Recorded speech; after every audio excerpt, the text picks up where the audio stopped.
So we'll call the meeting to order here at 6:05. We're early tonight because we wanted to interview the applicants for the Jamaica board position. We have our single remaining applicant. The other two interested parties have decided that they're no longer interested.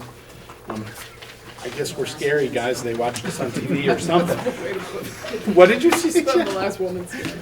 Yep, so anyway, the last woman standing, or sitting, as the case may be, is Jennifer Dortes UK. Jennifer submitted her letter of interest, which you've all seen, and you also should have in your packet for tonight the answers to the questions that we agreed to submit. Does anybody have any questions for Jen beyond what we've already had answered and what we get from her letter? I don't want to grill you. Don't look scared. We're fine. Okay, so do you have any questions for us? So how long do the meetings normally go? We normally start at 7 and we're normally done by 9. I'm just teasing. No, I look forward to working with the board if I am chosen. So. I don't have a question for you, but I just wanted to say I appreciated the very thorough way in which you responded to the questions. That was great. So thank you. It helped a lot. All right. Clearly very qualified. Right. Anybody else? So we just need a motion then to appoint Jennifer until the March Jamaica meeting. So moved. Ken made the motion. Ken made the motion. Drew, would you like to second? Sure. All right. Is there any further discussion now that we have a motion and a second? All right, we ready to vote? All in favor of appointing Jennifer as the Jamaica board representative until the next town meeting, please say aye. Aye. Opposed? Abstentions? The ayes have it. Welcome aboard. Thank you. She has to be sworn in. You have to be sworn in, like I was talking to you before, you have to be sworn in before you can vote, but please feel free to stay and participate. You can have a seat at the big kids table if you want, or you can stay down there with, I'll be an observer. you can stay a member of the public. Okay, well, thank you very much for your interest, and I look forward to working with you again, as I know we have in the past. Okay, well, that was the 6 to 7 hour pretty much. So, Very efficient, yeah, right? very efficient. This is how our meetings go, Jen. Do we have any additions or corrections to tonight's agenda? I have one. Anybody else? Well, actually two now. I guess the extended leave request that's item B under new business, we will not be taking any action, I'm told. That is correct. In reviewing our contract for this particular leave, it is just a request of the superintendent. So I'm informing you that this leave will be occurring. Okay. The other thing that needs to be added as item D under new business is we have been contacted by the NEA to begin contract negotiations for the next contract session. So we'll be looking for a negotiations group to work with the NEA to put together the next extension of the master agreement. Anything else? Okay. Howie, I got you right there. The next up on the agenda would be just a quick review of the board norms. We can have volunteers to do this again. They're on the back of your name tag in small print, but we have agreed, remember, to maintain our focus, to communicate respectfully, to be present, to keep the board productive and effective, and to respect the agenda. And with tonight's lengthy agenda, we're going to work really hard on respecting the agenda. It's the responsibility of all board members to speak up if they feel the norms are not being followed, no matter who's not following them, myself included. So please, keep us all sticking to what we agreed to. Okay. Members of the public. Jen, we know you. What about you? Would you like to be a member of the public? I'm a member of the public. I don't know. Do you have anything to say? Thank you for being here. Thank you for coming. Okay. Can I Sure. ask a question? You may. So given that we flew through the very early part of our meeting, I would suggest that while we are moving on, we're way ahead of the agenda time. So if it's possible, if there are people coming in, we revisit some of the things. I'm not trying to ask us to not, but if somebody's coming at 6:40, or members of the public, we're way ahead of schedule. And Right. I'm just trying to be sensitive to our community. That's No, all. I agree. If So- if somebody comes in and we've covered a topic, we can always revisit it. Thank you, I think it's just really I think important. that's fair. I don't want us to sit around waiting, we move faster than we would expected we would, but I think it's important to know. Yeah, I think that's fair. Um, Thank you. You're welcome. Okay, so correspondence. It's in your packet, just sort of an update letter from BDCC with respect to the Pipelines and Pathways program. I suspect you all got it, but if you didn't get it personally mailed to you, it's in the packet.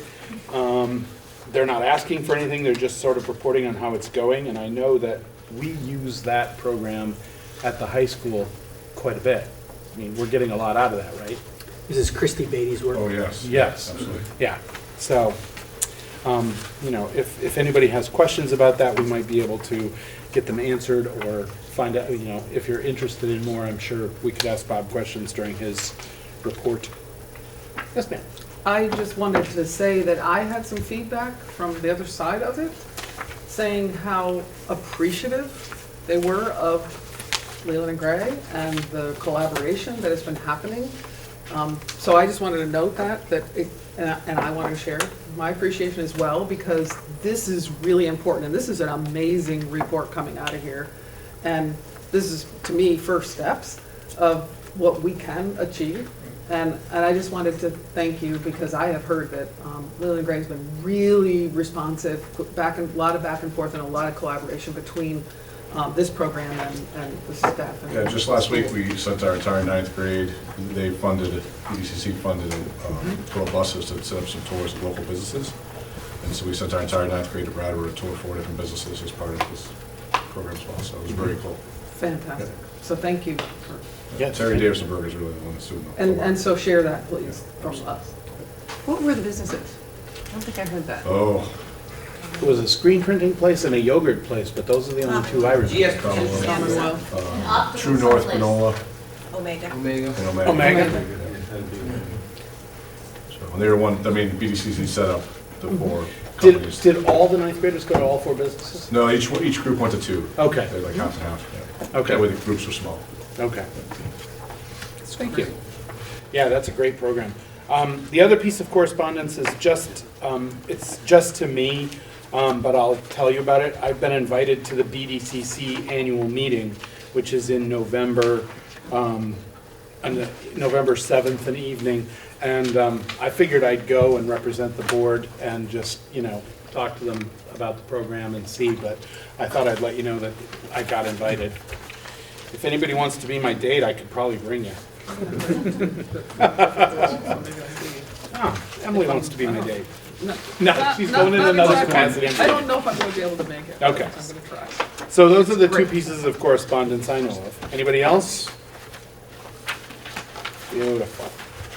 Okay. Old business. We had gotten the old values and the new values, and we had photos of our work sent around.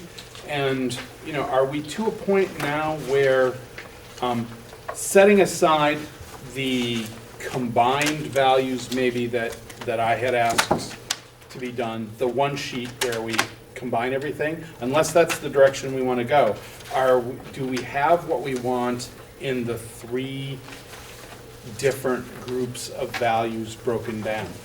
So that we can, you know, adopt these and get them redone and put up and look to them as we work.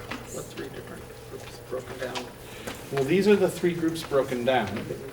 Those are from the last meeting. Okay. And then this is the one group that was in the packet that was like, you know, because we were going to look at this and then look at all the old work So- and which one do we want and do we have this saying what we want it to say? So when I was looking at the, this one, Yep. the one from the retreat, it These are seemed like it made sense to me to start with like early ed values and then add additional values as we increase. So like in the early ed, it doesn't say play-based and outdoor education, but obviously if that's important at elementary level, that would also be important at early ed. And same with the family involvement. And so put those things into early childhood, and then the elementary age would be all of those things plus the multicultural experiences and the library media, da-da-da. And then for middle school, it would be all of those same things plus the capstone activity, the web stuff, and the career exploration is new, supporting transitions is new. And then in high school, the only thing that would possibly be a remove is the play-based, because that existed in all of the other ones, but maybe doesn't need to, high school is maybe not play-based. But, so, Some. So work, this doesn't include, What? so it's not, everything you just suggested. Is not. It's not, it is or is not included here. So. yes. Yes. So this is what I was going off of, because this is what came in the packet, and that's what I looked at. I don't even know if I have a copy of these broken down. Seems to reflect some of This- the feedback I gave. This is what we came out of. These three pieces of paper that I have was given to us at the meeting prior to this one. And this is what actually came out of the retreat. And the part that was in the packet was the extra work that I had asked Jen to do, where, you know, a lot of what was in each one of these was very similar, and could it be broken down so that we had overall board values and then separate values that went to just particular age groups. So if I can just elaborate, I Yep. don't remember seeing this. Okay. Or having this. This is the only document I remember seeing as a part. So if everybody else has Okay. this, No. these 3 pages, that's great. But these reflect what my concerns were, and clearly Lindsay had some of the similar concerns, and I'm not going to repeat them because we just covered everything. And I think if you look at this, you'll see that it's in there, not positive. So we might want to hand that to her. Well, Hold on, where's my I place? wish those had been in the packet, is I guess what all I'm saying, because those help me a lot. This is not well, accurate. these are what The derived original, this. right. Right, this is the original work Yeah. product that Right. came from the retreat, and then it's distilled down here. Right. This is not a distillation of that. That's what I'm trying to say. Yes. Because that is much more accurate to, this is not accurate. Because in here, Well, there's no. all of these Okay, I got values it. here go in here, here, here, and I here. understand that. And those are the extra, well, clearly we have a documentation issue here, and we're gonna have to push this off with more. So it's not the same. So, and Lindsay just brought it up, this one has play-based outdoor education, and I brought this up at the last meeting, said I wanted those separate, and it doesn't have it in early childhood, it only has it in elementary school. It's correct in there, but it's not correct on here. And it doesn't have it up here. You see what I'm saying? So that's accurate, this is not, so let's just throw this out and go with that. Because that's what came out of our, But this. these are from previous that, to these are the original. the original The one. distillation, I guess. But this is, there's more in this one Okay. than, so there is not one document at this point that has No. everything that it needs. Oh, we could make that one. You had a hand down there. Yeah. Yeah, Howie, This all looks great, but it doesn't mention operating schools. That's our job. I don't understand that statement. Well, I mean, Is that a question, or? well, I think there's something missing. It doesn't say in our board values that we value operating schools. I mean, we could supply all these services, we could get rid of all our buildings that somewhere down the line in the future. And I'm not saying we're gonna, but I'm saying that the Vermont Constitution says each town ought to have a school. And it's always been fallen upon the school boards to maintain the schools. In fact, the Constitution specifically says maintain schools, rather than, it doesn't say educate every kid, although we want to educate every kid. So I would think that as the school, as the board that's tasked with operating all these schools, we would have something in our board values that references that we're gonna, operate our schools and, take care of our physical plant and, have schools in our town, in our towns. Well, that, I'm sorry, Drew? Is that in our mission statement? Yeah. That's actually in our mission statement. This was a different conversation. So that's in our mission statement and Right. to operate, that we operate a school in each town. No, we don't say that. And Never I don't said that. think the board has ever said that. And the Constitution says that we'll operate an adequate number, so, but that's not the conversation we're having here. Based on the feedback from Emily, based on the feedback for these values, I think we're gonna have to kick it to one more agenda and give you all the documents that, both sets of documents again, so that we can work from it, and then we'll get one final version that we can work on. I apologize for not including all the materials in the packet originally. I was working off of old meetings and just, anyway, I apologize, but I think the solution is we have to kick it down the road one more time, so we're all working from the same materials. Any requests for, I know you want all four pieces of paper. I'm just saying, I think you've covered it in there. It just needs to be in one document. Okay. All right, yes, Al? I was just going to say, so were we just looking for a better synthesis of everything that we compiled? So that includes everything? Mm-hmm. Yeah, okay. And we'll get all of these pieces together and a better synthesis together for the next meeting. And it will all be distributed in the packet, and hopefully we can move through that and we can then get them in front of us. I'm happy to constantly. help if you need help. Yep. Oh, thank you. Okay, so moving on, unless there's more. No? Okay. It's hard, this is a big table and It I'm is, back far sorry. enough that I can't see the end because it doesn't curl around to me. No, it's okay, just if I miss you, just let me know. It looks, like this. So October last, where's that? So we had a special meeting, October, what date was it?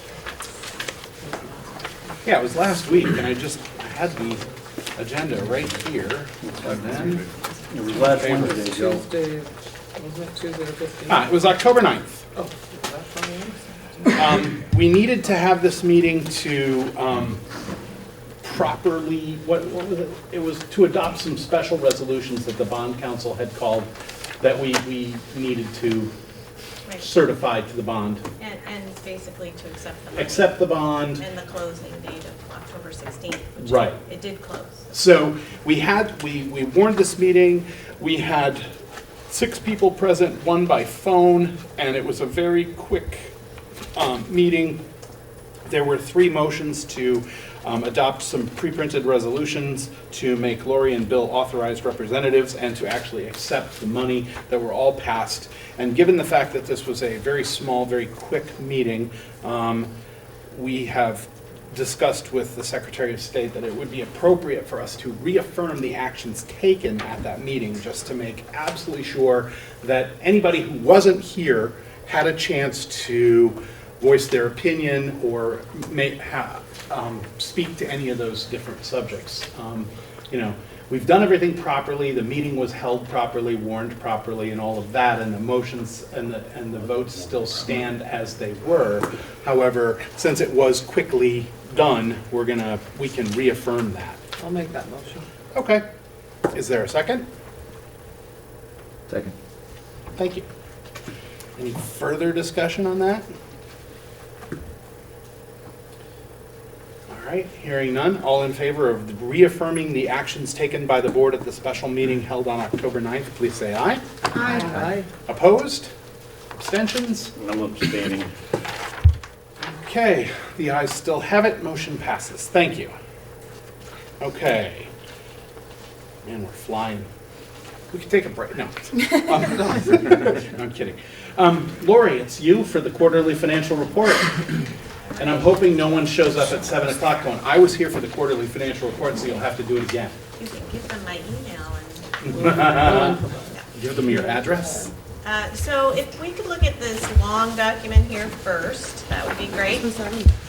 So it's a little early in the process to really get great numbers of where we're headed for the end of the year, but with the new encumbrance system, it actually is working quite well. So I wanted to come and give you sort of a status report as how you're doing financially for the first basically 3 months of the year. We did pick up the last run that I think they're still going through over there. It was about $1.4 million for that run right there. So this report does pick that up. So I'm just going to highlight the major sections of this budget, and then we can talk about any questions that you have, or feel free to take it and look at it, and you can email me questions as well. So we start out with levels. So we've got the pre-kindergarten budget, and which is all part of the bigger $11 million budget here, and it looks like it's running ahead of budget, although we do know if we look at line 9 under other purchase services that a lot of that remaining balance is for outside pre-K, the basically the $3,100 that's paid for the 10 hours. So I fully expect that budget to be at budget, or pretty much right at budget at this point.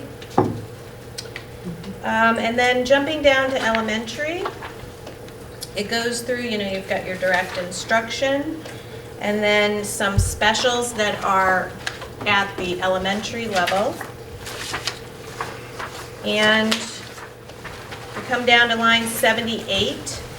That's the total budget there, and it looks again like we're running pretty good ahead of schedule, or ahead of budget, $377,000. But I do know that there are some things. There is a academic support teacher that has not been hired yet, that will be part of this piece of it. There's also, let's see here. Yeah, so it's mainly an academic support teacher, and then there's also all the supplies and things like that that will obviously either be spent out or come close to budget. So, but I do anticipate that we will have a little bit of a surplus in the elementary. And then it starts to the secondary, and it's again broken down by the function or departments, as you've seen that in Leland and Gray's budget over the years. And there was a lot, when I say a lot, I mean a lot of movement, personnel-wise. So that, you can see that reflecting in the surplus deficits of each department. Does anybody, I'm going pretty fast. Does anybody have any questions on this? Al, I see you. Lori, why don't you define encumbered? Sure. It's basically, I'm going to define it as simply as possible. It's basically putting money aside for future purchase. So we encumber salary and benefits because we know that we've employed and we've contracted with the individuals. So the payroll is encumbered, the benefits are encumbered. And then for services and for supplies and different things like that, that's what the PO system is really doing much more robustly than the previous system that we had. So that's really helping to kind of keep us informed throughout this budget year. So secondary looks like there's quite a surplus there, 847,000 on line 258.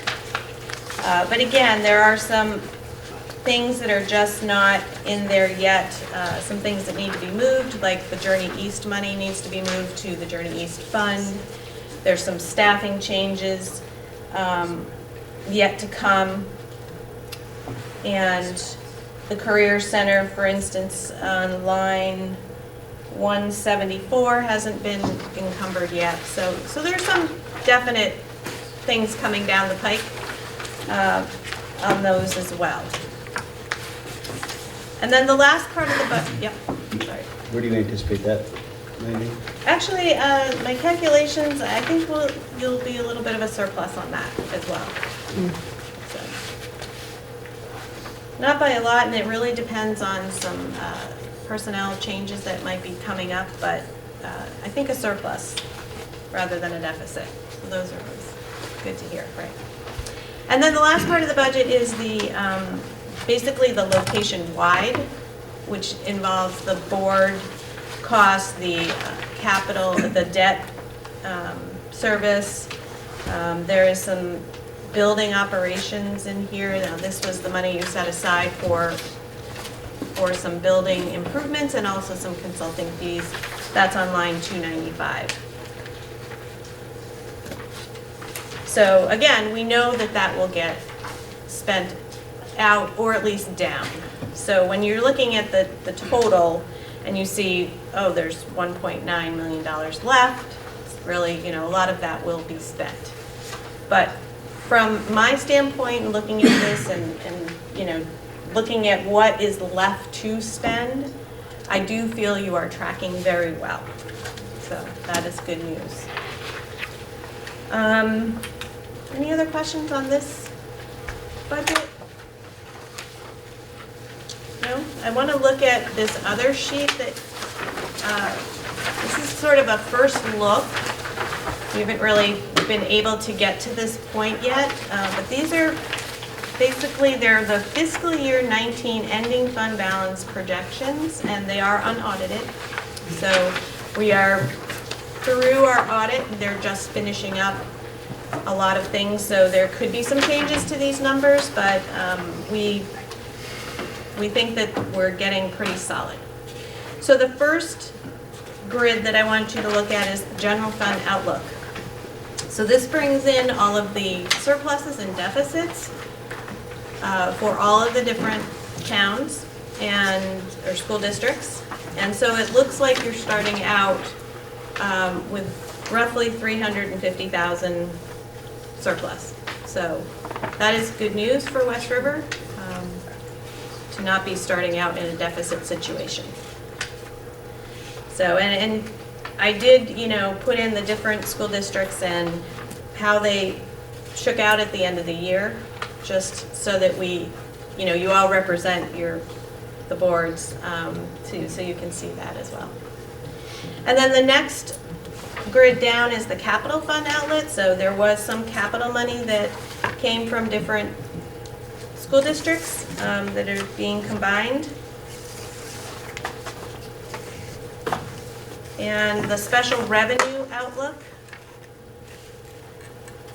mainly the special revenue was mostly at Leland and Gray, and so I detailed below, and this will be important to be looking at as we start to budget. For instance, Journey East, that was a topic last year for budgeting purposes, and so this says that they are starting out fiscal year 20 with $121,000 for a fund balance. So that will help to offset the trip that'll happen this year. So I expect that to go down as they go on that trip. And then the last one is the student activity fund, and I didn't detail all of those out, but they can be detailed out. These are the class funds, and this would be the Newbrook Montreal had some money left over in their account, but any type of student activity account.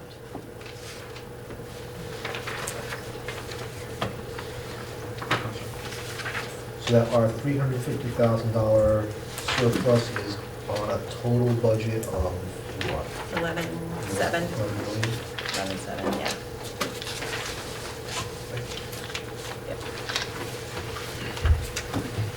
It's good news. Thank you, Lori. Yeah. Any other questions? Can you do this again next year, please? Um, No. It does put you in a better situation than having to figure in a deficit for a new budget. So that is, you know, shows coming together here, you know, where you can go. Yeah, this is perfect. If I can just Yeah, share that with please. her. This is really helpful. It really is. I mean, I've been looking at a lot of these over the years, and this is really useful. Good. So thank you. You're welcome.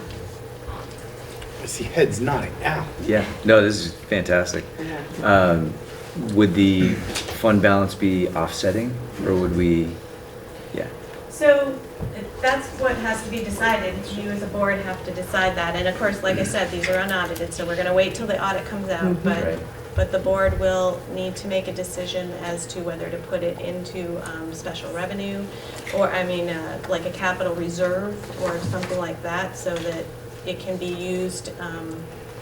So this is all the good news, right? We don't have revenues sitting in front of us right yet. So there are probably some issues with revenues that are going to come. So this could help offset any reduction in revenues that might be coming your way. So, you know, it's good news in the fact that you're starting out strong, and you can weather some of those reduction in revenues that might happen. But if we do still hold on to it, I think the typical that we would want is between 5 and 10% capital reserve. Yeah, I would not recommend using it to offset a tax rate, to Yeah. buy down, to artificially lower your tax rate, because really, you know, it's not that much money on an $11 million budget. So it would not, you know, I think you need to build it up a little bit in a capital reserve type fund. With the new special ed funding that's changing around. Not yet. It was delayed a year. Right, it was delayed a year. So, but we were thinking that when that started up, we'd like to hold a reserve in case we have a few kids move into the district that have really expensive programming needs. So that would be at Wyndham Central? Right. That's where the reserve would be, that the Wyndham Central Board would vote to, you know, use some of the fund balance when I reported out at the WCSU board retreat, maybe to use some of that fund balance to put towards the special ed fund. Yeah. Yeah. Thank you. You're welcome. That's very good. Okay, next was the extended leave request. Bill, you want to tell us what it is, even though we don't have to take any action? Sure, that's just for your table. It is a request for, under the contract of childcare leave. So it is an employee working underneath the West River and WCSU contract. A teacher shall be entitled to an unpaid leave of absence to care for a newly received adopted child under the age of 7 or a newly born child upon 30 days of written notice with an intention to take such leave. So I have received the intention to take such leave, and Principal Tebow is in the process. Actually, I think he's already solved the problem, the challenge, right? Pretty impressive. That was very quick. So there won't be any disruption to the students' education, and we will get to support our contract and our colleague in their child care leave. Great. Nice. Thank you both. Okay, next item is there is a meeting this Wednesday night of the WCSU board, and I won't be there. It's warned as an executive committee and a full board, and so we have 6 voting members, but I won't be able to be there. For the executive committee, it's generally the chair that's the rep, so I would just suggest, that we, Al's gonna be at the meeting, he's there as a voting member anyway, so I would suggest we make him the executive committee rep. And then, if there's somebody who's interested, if it's a full board, then we're allowed to have six people there. So if there's someone who's interested in showing up, speak now, or we could voluntold you. Trish, you want to go? Why not? All right, thank you. Thank you. Anybody else to make this really an interesting election? No? Go where? You're already going to the 7 WCSU o'clock. meeting this Wednesday. Oh, I'm going. Yeah. Just for clarifying, this is just for one meeting, and then we'll have to reappoint you back at the next meeting? Is that correct? Well, you can just appoint We could for just the appoint meeting. for the one meeting and then As long as, automatically I just want it to return. be really clear. But yeah, that it's just a one you're meeting not- thing. Yeah. No, I'm gonna be out of town on business. I'll be in Kansas. I'll be thinking So taking your thinking place of you for all one while I'm meeting. there, yes. Thank you. You need a motion? Yes. I'm happy to make that motion to appoint Trish to take your place at the. As a voting member and to as a appoint voting Al as member, the and executive Al as the- committee. Exactly. Okay. Executive committee representative. Second. that. He got that? He's got it. Oh, with a face. He's not happy, but he's got Good it. job. Okay, and there's a second. Is Who's there my any? second? Well, Lindsay. There were seconds all over the place. We're all on board. Any further discussion of that? Thank you. All right, all in favor, please say aye. Aye. Opposed? Abstentions? Thank you. The ayes have it. Thank you both very much for stepping up. You bet. And the last thing was the addition. I received an email from Megan Richardson, who's the NEA representative for the master agreement, asking us to start talking about dates to open negotiations for the next master agreement. And so I said, well, I'd be happy to do that, but I have to discuss it with the board first. I didn't have the authority to just start winging it around. So they're looking for us to come back with, a group of individuals that want to negotiate the master agreement, and we can start talking about time amongst ourselves. They had thrown out several dates, but they were all prior to this meeting. So I said, well, once we got through this meeting, I would go back to them with some dates, assuming that I would continue doing this because I've done the negotiations for a while. But I would be willing to do that again. How many representatives do we have How many? on In the past, we've had negotiating like 2 or 3. Well, I'm just asking, because I'm happy to make a motion to have you do it, but do you need me to make a motion to have you and blah, blah, If there's a couple of people, I We mean, used to if, try to have one from every school. blah? Well, we We tried used to. to. We used to, but Right. now we're one district, Right, we're one, all one district, so We're we all we one can have a couple, the NEA will generally bring 2 or 3, maybe 4. So, if we have 3 I or see 4, somebody that's out there who enough. used to negotiate those who's really good at them. Our new board member, if she gets signed in time, I think she would be an You wanna have- excellent asset. We don't have Haven't anything said yet. it yet. This is just really gonna be with dates to set the ground rules and go. Really fun meetings, We have done that before. yeah. And they feed you. Okay. I'm happy to make a motion to appoint Joe and Jen, I think. Yeah. Can we do it even though she's not appointed? I think so. Yeah, I think we can as too. long as she's sworn in by the After- time she after starts she's sworn acting. Yeah. Okay. Anybody else interested, or just the 2 of us? Ken? No. No, we got two. We're two. Second the motion. All right, so it's been moved and Oh. seconded to appoint Thank you. me and Jen as the negotiating representatives for this board. All in favor, please say aye. Aye. Opposed? Abstentions? All right. If you guys do start feeling outnumbered, let me know. I Yeah, might step up. we'll come back and get more. If you need reinforcements. You gonna show up at the meeting going like this or something? Okay. I just smile.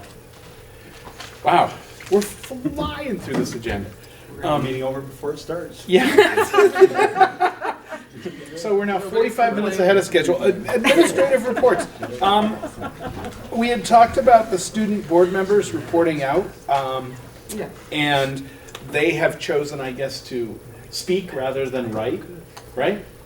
Was I told correctly? And I know Trey left because it was soccer playoff haircut night, and he was like, I'm missing that. And I told him, that's a really important thing, and we need a playoff win. Go get your haircut. He needs to be there. He needs to be there. So unfortunately, you're it. What would you like me to talk about? What do you think we need to know?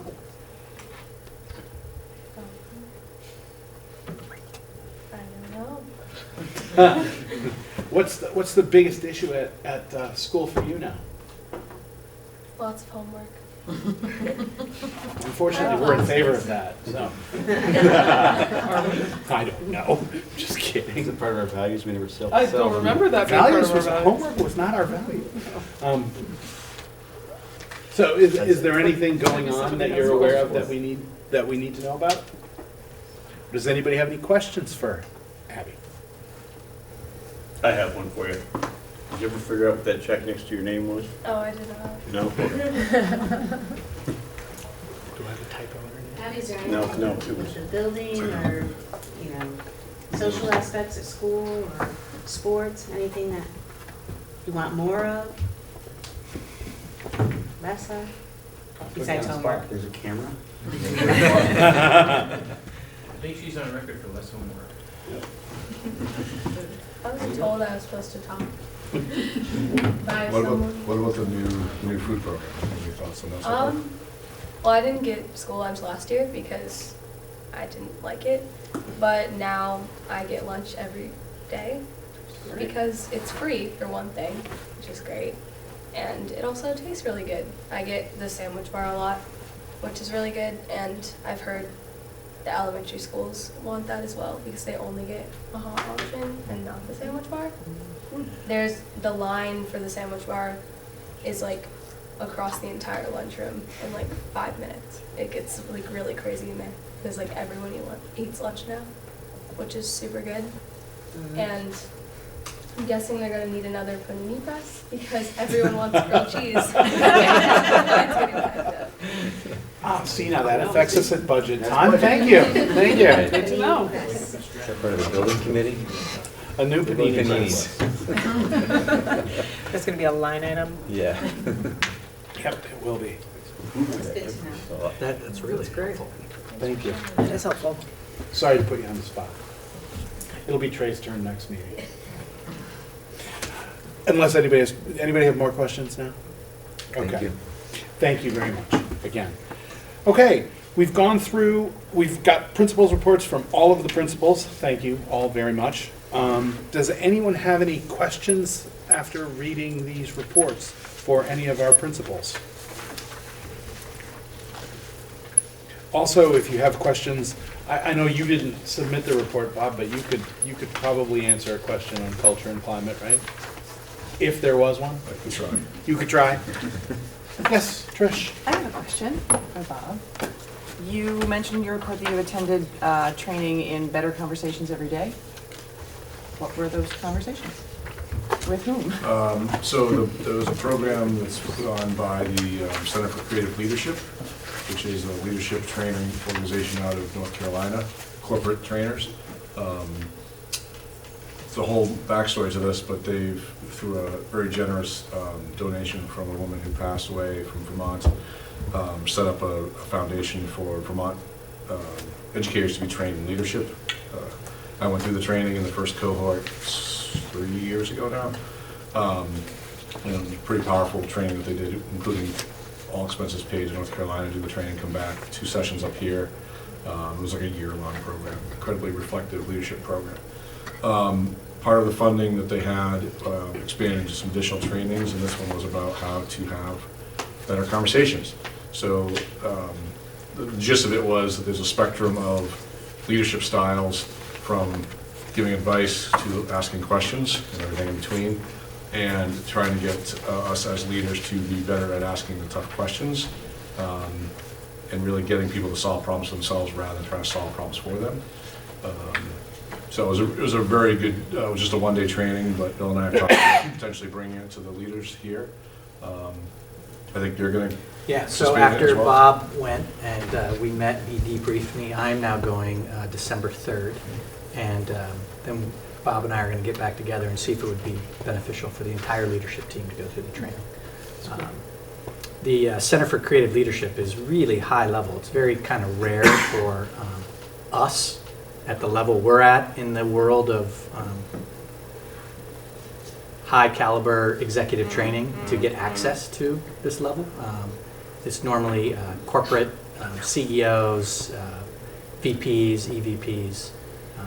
So it's really intense. And I think they told us when I was doing the full cohort that it was at least a $20,000 or $25,000 investment per person.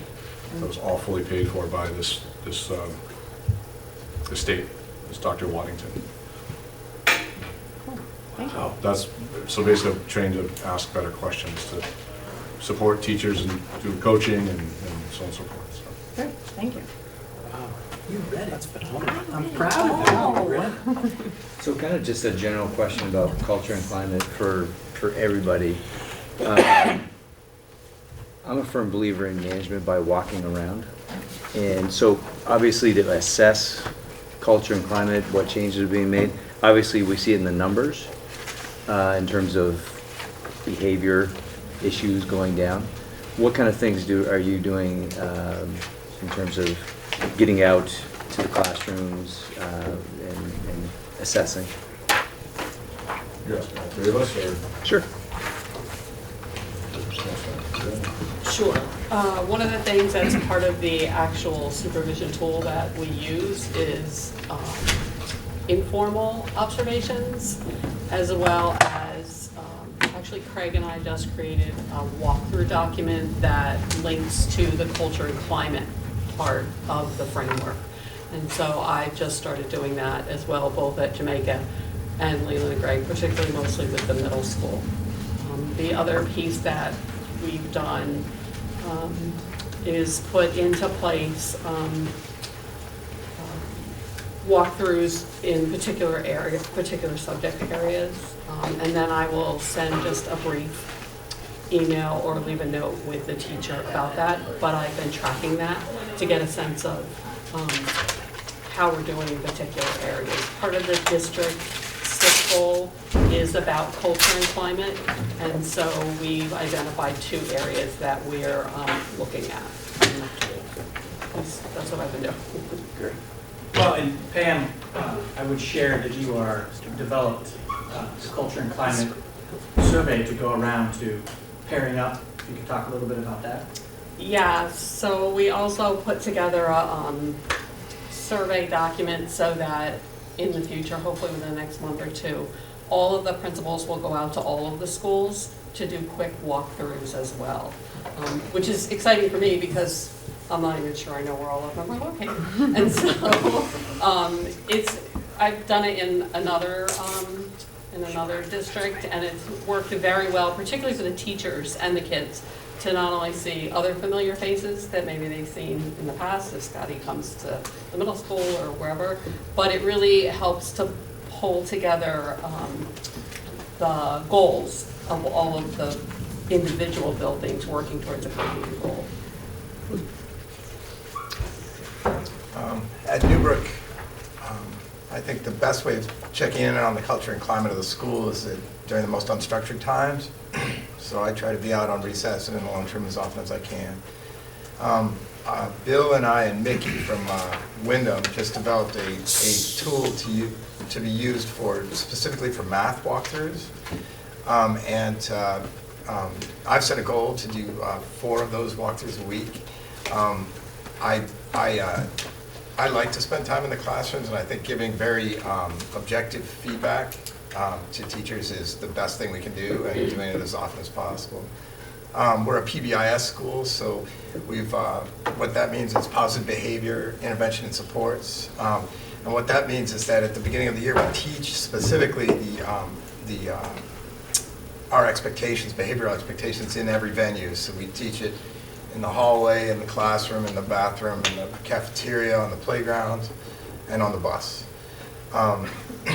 We've rolled out all of that teaching, and we are, the next step, I go into the 3rd through 5th grade classrooms and teach harassment and bullying law. I'm actually doing that tomorrow morning in grades 3, 4, and 5. And really, I'm not as focused on the law as I'm focused on how important it is that we're respectful to each other, and then specifically what you can do as a student if you need help with something, if you feel like things aren't right, who you can talk to and how that would work. I've been doing that for all 6 years I've been there, and it always makes it easier when a conversation has to happen with somebody later, to have something to reference. That's what I think I have. Jen McCusick's been joining me here for walkthroughs as well, mostly at the high school levels. His parents was heavily in the middle school. I've been working hard to be more of a presence out in front of the school in the morning and out front of school at the end of the day to greet kids and to say goodbye to the kids every day. I think that sets a good tone for them. And again, it's mostly the middle school kids because the high school kids are coming in through sea level from the parking lot. But I've also been in the mornings from standing out on the edge of the driveway, and which helps for traffic calming. But also, it also gives me the opportunity to kind of greet people, employees, and students as they drive in as well. And then I would say the other piece, which doesn't initially come to mind as something that would be about climate and culture, but I've done a fair amount of like accountability checks on things and expectations that we have for the staff, and making sure that people are doing what they're supposed to be doing. Because if you set up a standard for what you want staff to do in order to maintain a good culture and climate, and they don't do it, you have a very slippery slope. So doing a lot of those accountability checks with the staff as well. So but being out there and being visible is a huge thing. You're absolutely right. Thank you all. Any other questions, folks? Emily? It's not a question, I just want to comment and say thank you for these reports. They are amazing. You may not be getting a lot of questions yet, and it may come more, but they really are loaded with a lot of really important information that really helps me to see what's going on, so thank you. I agree. And I'll just say too, I don't know how these guys do it, I've also at times wondered like, what should I be including? If there's stuff that you feel like is missing at any time, please feel free to shoot me an email so I'll make sure it's in the next one, because I at times struggle with like, how much do I put in, what's the detail? Less is more. Less is more. Just because the sheer number of them. That's Sure, all. It right. took a long time to go through that whole Sure. packet. Yeah. 50 pages. Well, I know, there were blanks. there were some blanks, but I But mean, still. it's 40-something pages of material lot. to read, so it is a commitment. That's great. Yeah, thank you. They are very useful and informative. Do we have any questions for the cabinet report? For Bill or Lori? Yes. Listen, I did my homework. I love I love this. Yes. Lori, I have a question for you. It's just that there was a link that you provided, and it wasn't it didn't go anywhere. And I would like to see it. It didn't go anywhere? No, I Budget couldn't. development, I could. execution Yeah, document. budget development and execution document. I couldn't. It didn't do anything. Oh. Can you say? All right, I will actually share it with you. I handed it out at one of the meetings for your review, but I'm Then going I'd to share it prob- with all of you right now. That would be great. Thank you. I probably have it if you already shared it. Sorry. Thank you. Any more questions? Ken, is that a question? No. No? Okay. No. Any more questions for the cabinet report? Oh, could I highlight something? Yes. Certainly. So something that isn't in the report, but that Joe and Emily got to participate in on Friday. Friday. We were visited by the chair of the House Education Committee to come and see the Townsend pre-K program as part of and Emily, you can please jump in, and so when I say things, it sounds better. Part of I'm gonna start saying that. an education of the chair of the House committee to understand different aspects of how Act 166 is playing itself out, and they were in particular interested in coming to visit us because we ran a 3- and 4-year-old pre-K program that housed any student from any of our towns in our district, and that offered a extended day aftercare program at parent expense, but in the same location. Yeah, I would just say that from Representative Webb's perspective, this is a statewide tour she is taking, which includes members of the House Education Committee, and I think it's really commendable that they're going around, and it's in anticipation of potential, legislation that may be coming this year, or maybe not, but it will help inform any legislation that comes out, and I think it's great they're doing it. Quite a number of I know no other House Ed Committee members, we don't have any in Windham County. Sure. But Kathleen James, Representative James from Manchester attended several, and Kelly didn't come, but she's not on the House Ed Committee. Yeah. Kelly Payala attended from the Representative Payala from Londonderry attended as well, and I just think it's a great mission on behalf of the committee. Ms. Hazelton, since we put Abby on the with the bright light, you happen to be one of our colleagues in the pre-K program. Did you have anything that you'd like to share about the visit, or? No. Okay. I didn't really meet with them. I saw you guys for. You were busy doing it. I only met with you guys, but yeah. Cool. She was busy throwing frogs. I was. I was getting hit with frogs, I believe, when you walked in, right? Yeah. Sounds like a really good education. If I could just say one more thing, as we were leaving, the last thing Representative Webb said to me was, "Wow, you have a great program and great staff."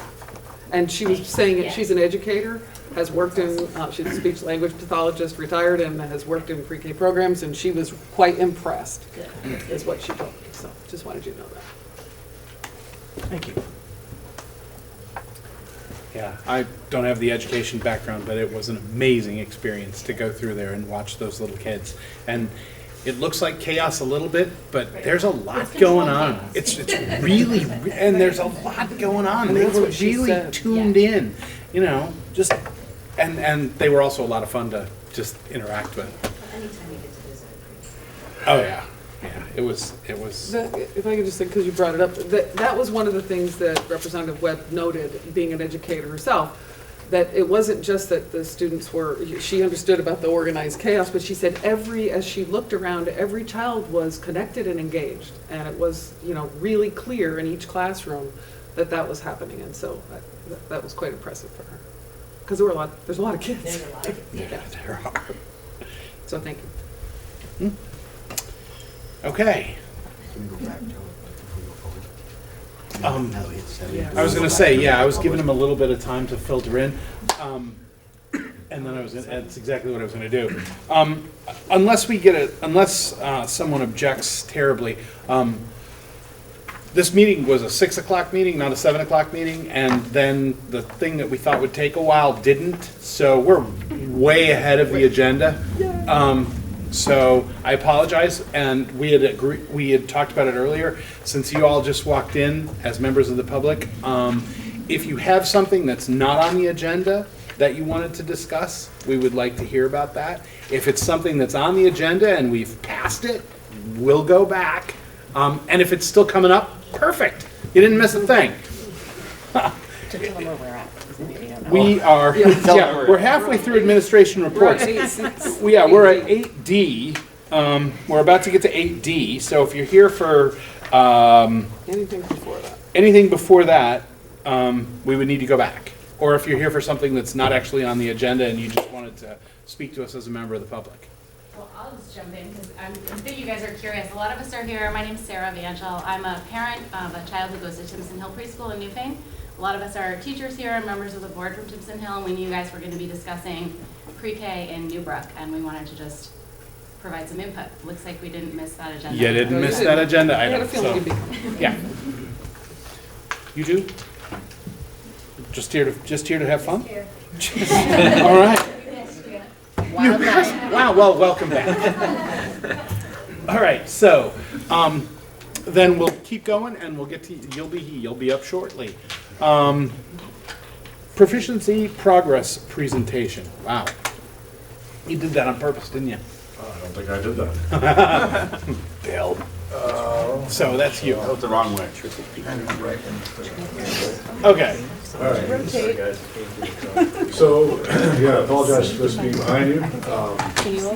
But this is just a quick update on where we are with regards to the proficiency-based graduation requirements.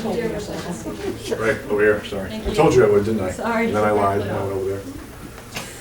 All right. We all know why you weren't here. They just shaved it down a bit. Oh, you're great. Yeah, I know. It's almost look like that every day. He doesn't look that different. I've seen soccer haircuts that went the other way. The middle was gone and the We were sides gonna do were that, long. but we decided that this hair, I've been growing it since last year's playoff Oh, season, yeah, so you we're just need gonna keep it. Nice. It's too precious. Nice. You look great. Nice to have you here. Love it while you have it. So, all right, so for those of you that have been, were on the Leland and Gray board previously, you've had this very similar slideshow before, just to give you an introduction of what this is. If you were on one of the elementary boards or you're new to the board, this is just to give you a rough overview of what proficiency-based graduation requirements are about. So, the origin of these requirements came out of the Ed Quality Standards in 2014. And section 2120.7 basically states that the student meets the requirements for graduation when the student demonstrates evidence of proficiency in the curriculum, and any other requirements specified by the board. Just a quick side note on that, one of the requirements, and we didn't put this, I didn't have this in the draft for you, Ken, but I don't think I did anyways, but the community service requirement that has been pre-existing, we do need to put that in that draft of that policy, which I don't think I did. No, I don't think so. So we'll have to include that because you have to list whatever other requirements are available. So that's something just to keep in our heads. And then, so this was supposed to begin with the incoming 7th grade class in 2014 with an anticipated graduation date of June 2020. Well, lo and behold, June 2020 is upon us. So that's the class that this is supposed to be in effect for. Just a quick side note on that, as a member of the VPA's Executive Council, I've had the opportunity to meet with Dan French on numerous occasions.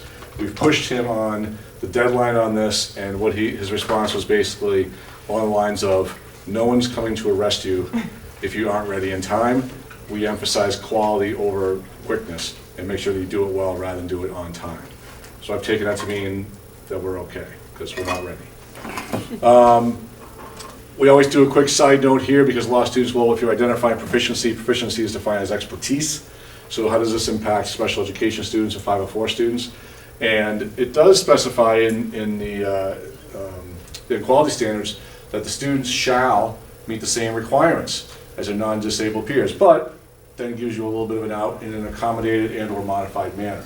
So that gives us the ability to have the same standard, but to have those kids reach it in a slightly different way, and that those modifications are documented in the PLP, the Personalized Learning Plan, which we'll talk more about in a second. All right, so then go back to this. They talked about the curriculum and how the curriculum is where the standards come from for the proficiencies, and that these have to be aligned with the standards approved by the State Board of Ed. So like in math and ELA, that's the Common Core, and so on forth down the line. But you can see that annually engaging in rigorous, relevant, and comprehensive learning opportunities. So that's interesting phrasing, learning opportunities. And we'll talk a little bit more about that because one of the emphasis points of the EQS is to get away from time on learning. So the time becomes a non-factor in the actual demonstration of the learning is the outcome we're looking for. So the curriculum content, and these are basically, when you read these, it's the same as the traditional like program of studies. When you look at, we always have English classes that are required, so literacy is obviously going to be one of those content areas. Math, still in there. It talks about specifically around geometry,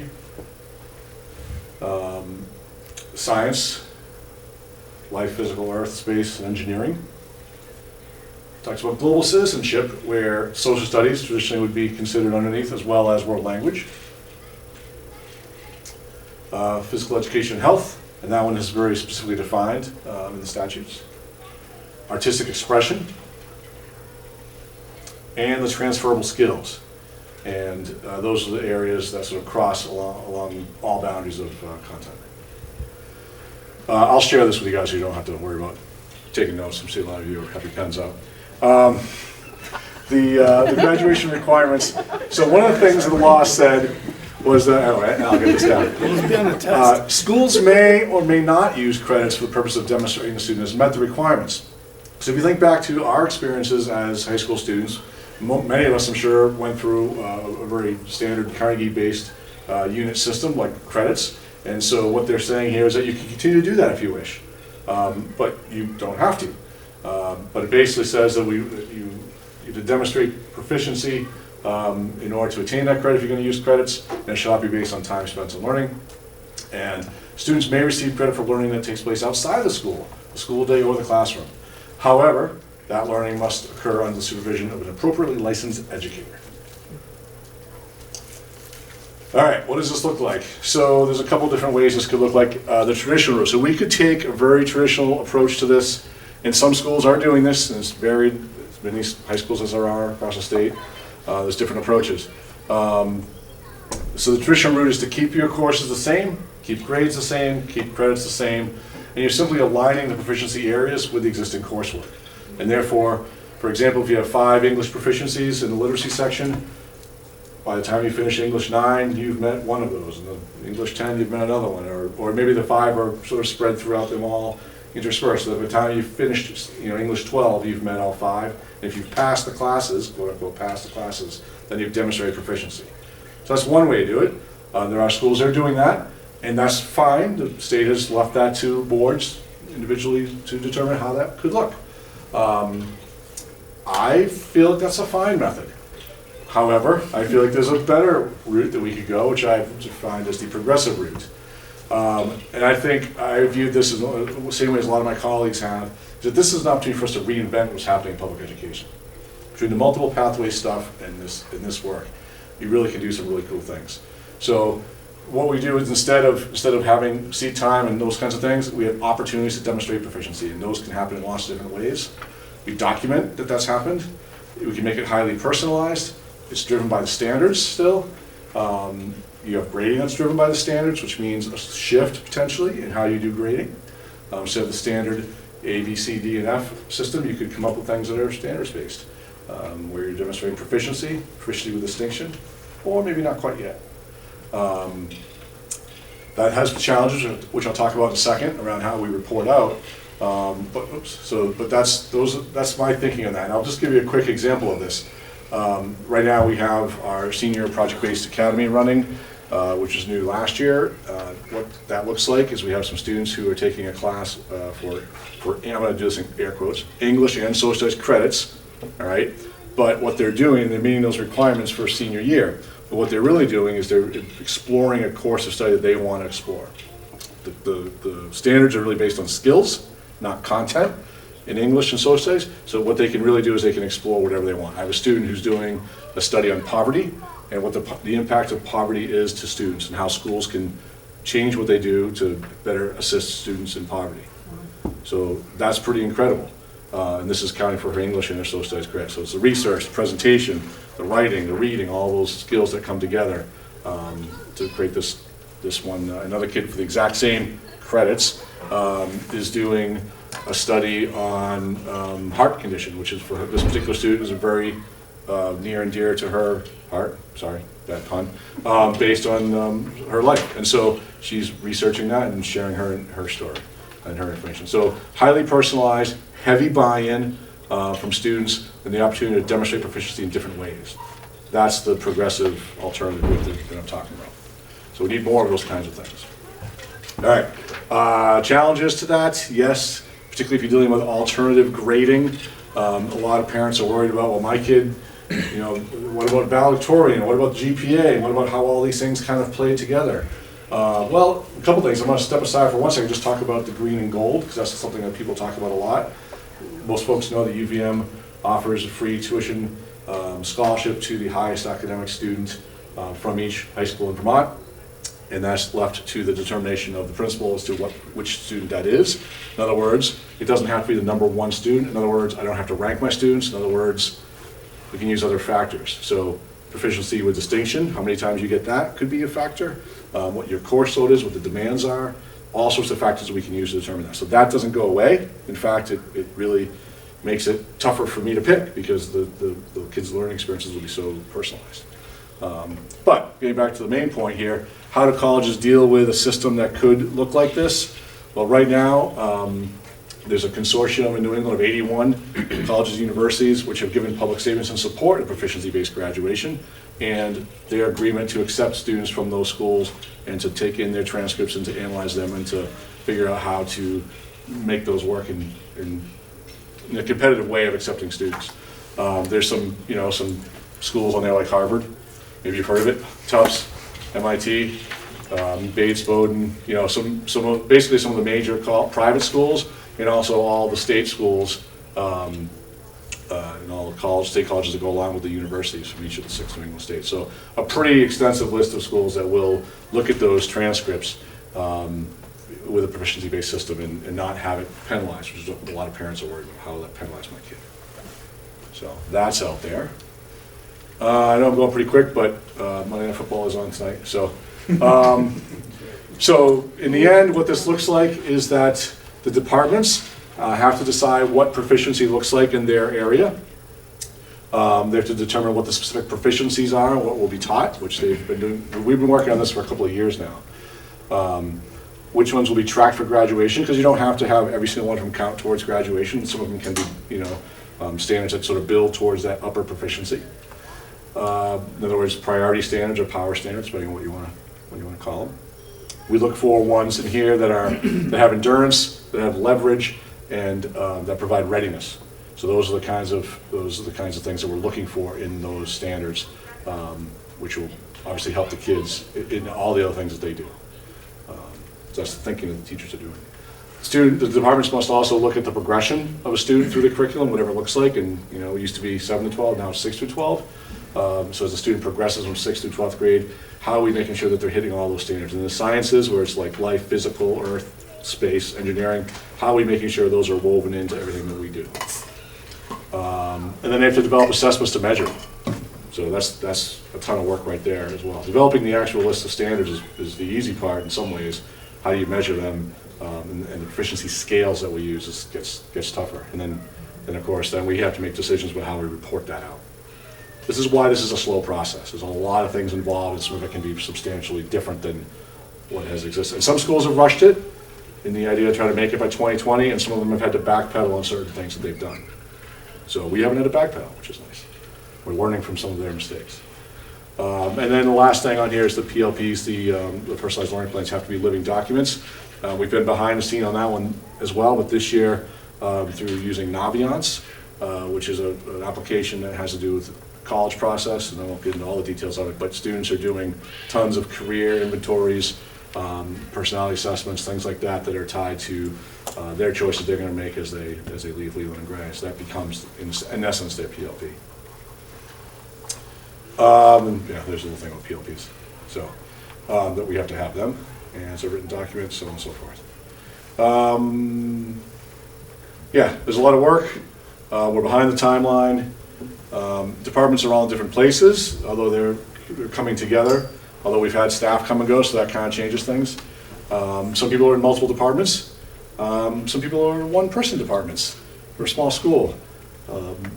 And so that's been a challenge. It makes it hard to collaborate. We've been using our early release days for the past several years to do this. We've received training from teacher leaders that have been trained at outside people. We've brought inside folks in. We brought in the design thinking person a couple of years ago. Some of you guys remember that, to help us understand the challenge of transformative change. And we're doing a lot of collaborating, and that's sort of the key as I see it to implementing this major process. So that's the quick version, PPGRs. I'm sure, sorry it was so quick, but this is going to be an ongoing conversation, but I'm certainly open to any questions you guys have about it. Trish? I'm so annoying. Can you go back to maybe 3? Sorry. Yeah. Sorry, yeah, one more. Yeah, okay. Yep. Is there anything are you offered any guidance on the state level as far as how you determine progression or what your development, how to develop assessments? When you say the state level, do you mean like from the AOE? Yeah, I guess. Not really. So is it, everything is just school to school or not? Well, so here's the thing. So schools have sort of gotten together, and there's been people who have sort of risen out of the ranks of becoming experts in this. There's an organization in Maine called the Great Schools Partnership, which has also been leading a lot of that work. We sent 4 people last year to work with what we call the Mike and Mike Show, Mike Martin and Mike McGrath, who are 2 guys that were in Montpelier for a while. And they were leading workshops on the process, because Montpelier was one of the high schools that was a little bit more ahead of the game. So we sent a team of 4 last year to go do that. 2 of those people are no longer with us. I mean, they're not dead, but they're just not working anymore. So that's given us a little bit of a hit, but we're sort of trying to regain that footing. But we do have a teacher leadership team here at Leland and Gray of folk, 1 person from each department that kind of helps me do this work and lead that work with their colleagues. So that training is happening with them as we go. One of the things that we're doing, and we're utilizing some title funding to do this, is to send a team, small team of 4, again, to the NEASC conference on model schools in December. And there'll be a lot of schools presenting out about how they've done different things across New England, and we're not the only state that's doing this. So we'll hear some stories and come back with some intel. So there's a lot of sharing information, but the Great Schools Partnership is really the big organization out of Maine that's done a lot of key legwork there. So you're not just flying blind? We're not flying blind, but there's no like, yeah, we didn't come forward and say, this is how you should do it. Right. They just didn't do it. Okay. I can tell you why, but I don't want to editorialize. Maybe I'm like, well, No, I'm not going to, but Tricia asked my first question, because I have certainly been following this across the state and for many years, in fact, and have been quite concerned about the lack of supports that allow our schools to move forward as a whole cohort, right? So everybody's sort of doing their own thing, and if they happen to be lucky enough to have good leadership in a building or in a district or an SU, they seem to be moving forward well, and others who don't have that support. So it's very inconsistent. And it really concerns me, and so I appreciate your question as well as what looks like you taking the initiative and moving forward. And so following on that, is there any outreach for, because I think we are moving forward, we're not ready to take the final plunge into doing it, but we're getting there. Has anybody reached out as looking at us as model? Is the state in any way, is the AOE in any way saying, look, we'd like to identify some school districts who can, sort of present this as a... I don't think so. I think because places like Montpelier have already gone through the process. A lot of the Chittenden County schools and the Washington High schools were a little bit more ahead of the game, bigger, more resources, what have you, and probably more consistent leadership too. So when I came here 3 years ago, the staff hadn't really heard anything about it. Right.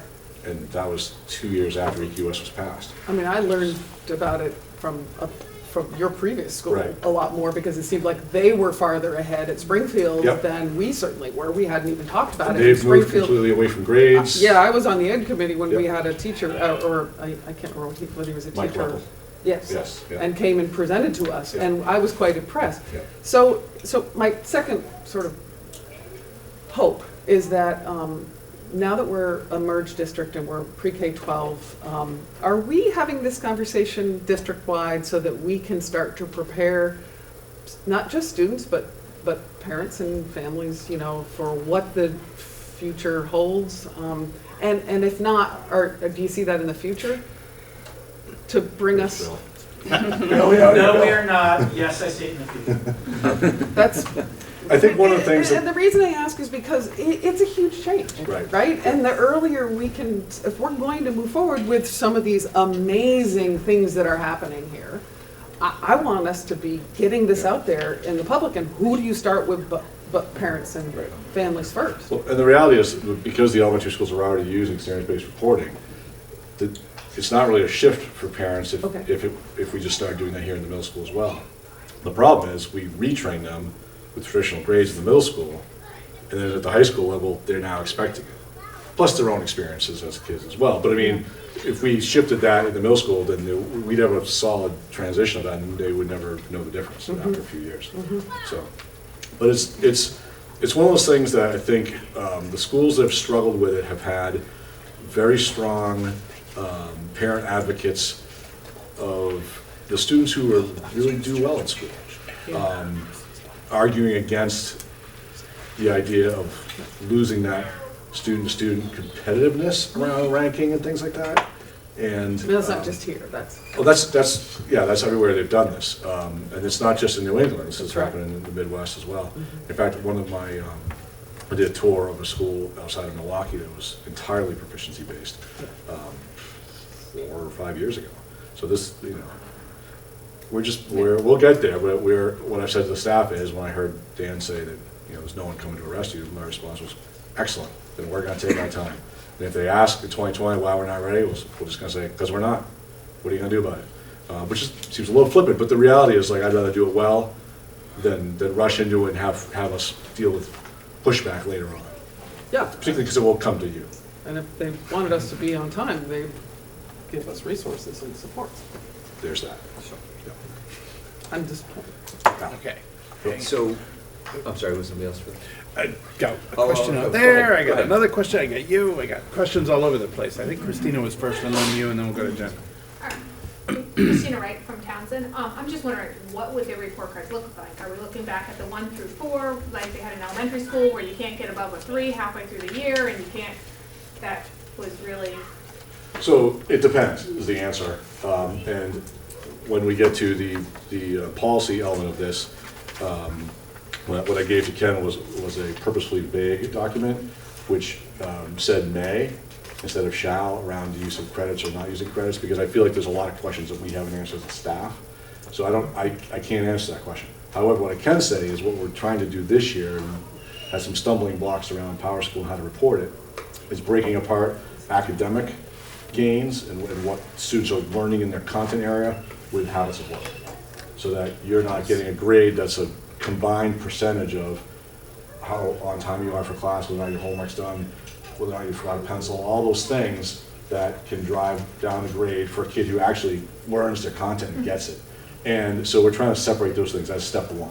Because once you can separate those things, then you can assess them separately, report them separately. We just don't have the mechanism in the Power School to do that yet. It's possible we could end up in that system. It's possible that we stay with traditional grades. It could be a hybrid. I mean, we just don't know. It's too early to say. So I was just going to say, intuitively, personal learning plan throughout makes perfect sense. I love it. I think it's a great idea. Just wanted to see if, based on some of those Chittenden County schools, what are they seeing for results? I mean, it's great that they're doing that, but are they getting greater college acceptance? What are the reasons to push to this? I have no data on that one. I have no idea. Other states that have? The only state is Maine. Maine, and they're But there's any backpedaling. And they're backpedaling, so I don't know if there's any longitudinal data on that. And I think it's too early for some of the schools that implemented earlier to really be able to have some meaningful assessment yet. But that's another thing that I think we as a board and you as administrators should be giving the AOE feedback on. Where's the data? Where's the data? Because, and that's what I need to be doing too, because we need to know that. And it sounds great. Yeah. Right. And at some point too, I think down the road, more after the staff have really had some conversations about grading, I would love to do a grading presentation for you guys to talk a little bit about what, because we have this traditional mindset around grades and what they mean, but I would challenge a lot of the thinking that people have about it. Not to say that the 1 to 4 system is better, but just to say that system's not that great either. Anyways, so I can do that at some point for you as well. Sorry. No, mine was a lot about what I was saying was where, what has happened with these other schools, college acceptance being, at the top of the list of, have the results been an improvement, and that would really help, I think, educate the parents and the public to where this is And I can going. reach out and get some of those answers. I guess one of the things that I have learned through the process was that the essence to the kids' competitiveness with the college, I mean, the transcript is really important, obviously, but there's a thing called the school profile, which is sort of the backside of the transcript, which explains what the transcript is.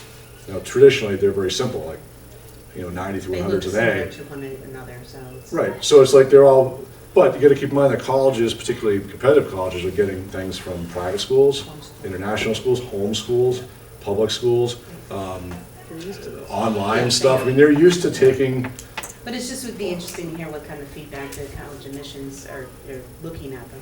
Because to me, that's very interesting to me as a parent, but I understand what people's concerns are. Absolutely, yeah. Are we eliminating, or taking away the opportunities from kids because we've, shifted this way? right. But my other thought was, maybe educating the public by example. We have somebody doing a great study on poverty and the impacts. Let's publicize it. If that Right. student is willing to share their study or their thesis, that's a way to really get people going. You know what, Yeah. that's amazing that a high school student was able to really break those things down. Yeah. Yes, it is really interesting. So to get some Super- PR behind it. Right. And I've done a few, the last couple of years, I've done a few like parent nights around this. And I've had, like, I think you were at one, Katie, there was like 3 people. Oh, no, you weren't? Okay. They've been very small. But Unfortunately, our parent grouping is small, but Right. yet we have a lot of opinions in the greater community. Right. So I think, getting, the outreach that way Yeah. would be helpful. Yeah. There was, for a brief time, a video of me talking about this on our website, but I think, you were at one of those meetings, I remember. I was not, but I have watched, I You've had seen my something else, video? there was a meeting or something going on like at the same time. Yeah. I have seen your video. It was awful. It's You're not sitting at professionally your done. desk. Yeah, it was bad. But it was an attempt to try to get information out. Yeah. you know. I think Trish has a question. I do. So with the implementation of a proficiency-based system like this, what happens to standardized testing? Like the state-based stuff? Yeah. That doesn't go away. And in fact, what they'll make the argument is that those things are assessing the standards that are now our proficiencies anyways. Right. So it shouldn't really change that. No, but I mean, I guess if you're looking at a personalized learning plan and maybe that student hasn't gotten to something yet that is on the standardized test. Right. How is, Well, that's, and then for us, 7th, 8th, and 9th, well, 6th, 7th, 8th, and 9th now, those are the testing years, then after that, there isn't any. right, So like that presents some challenges Right. around that, what that looks like at the high school level. Although now they're going to be requiring us to do college and career readiness indicators as well, so those are not necessarily academic in nature. But anyway, so yeah, there's a lot of questions, I agree, what that could look like.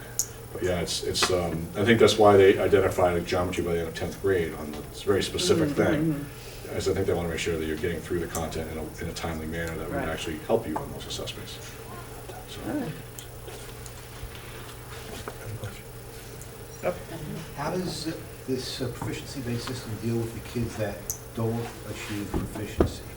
What happens to kids that, I mean, I can see where it's great for a kid who's motivated to write a paper and combine social studies and English. What about the kid that doesn't get the paper written? So I'm going to answer that off the top of my head without having any research to back it up. Is that okay? Sure. Okay.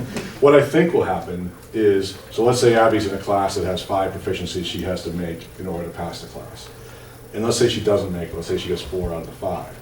In the old system, that she'd fail the class, she'd have to retake the entire class, it would slow her up, drive down self-esteem, possible creation of a dropout, depending on how many, whatever, all that sort of that spiral. Now, in this scenario is she's missing 1 proficiency. And maybe she could hit that in a variety of different ways. Maybe she's got a co-op the next year on a job site where she can list the proficiency, I need to make this one, align her co-op with that and meet it outside the classroom. Maybe she's doing a remediation over the summer to hit that one area. I think it gives kids more of an ability to sort of make up credits, if you will, rather than having them be further behind. Now, for the kid that misses all 5, they're probably going to retake the class. The key for me is if you're using choice and voice on the types of content that you're doing, and the kids are more engaged in what you're doing and using more engaging instructional strategies, they're going to buy into it more and they're going to be successful because it's their interest. And I think that's the prevailing theory. But we'll see. I mean, we'll see. Oh, another one out there too. Crystal Corview, Wyndham. You folks said that the elementary schools are already preparing the kids for when they come here for that type of grading. So that's going to be Newbrook and Jamaica, correct? We adopted a district-wide standards-based report card 5 years ago, I'd say. Yeah. About 5 years ago, and we've made it better every year.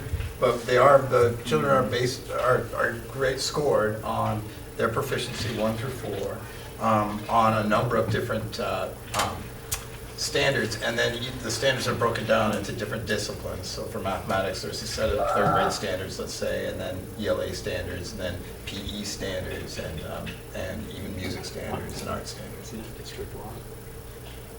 And Bill, Wyndham, do they Wyndham has grade their own, that way? they have their own school board and own district.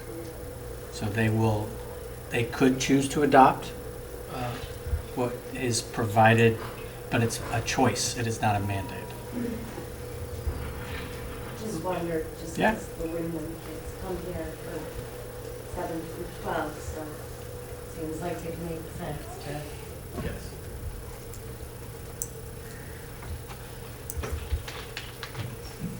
You had a question, right? I was like, Sorry, Bob, I know. With the PLP, how does the classroom look? I mean, so you have a teacher, you have 20 kids, all on different PLPs, so it's not really the teacher saying, all right, today's lesson it's more about what each student would be Possibly, involved I in think at the there's a moment? couple ways to look at it. I think you could, I mean, some standards are gonna be most easily achieved with group instruction. And sometimes you're gonna be doing more individualized stuff.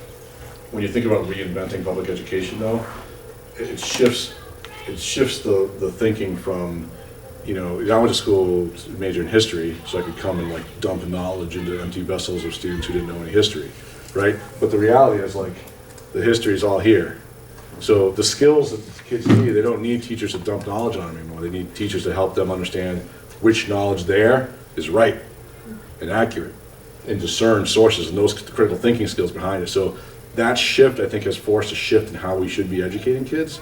And so my role, if I was a socialized teacher still, I think would be more, and they use these little lingo, like the guide on the side rather than the sage on stage.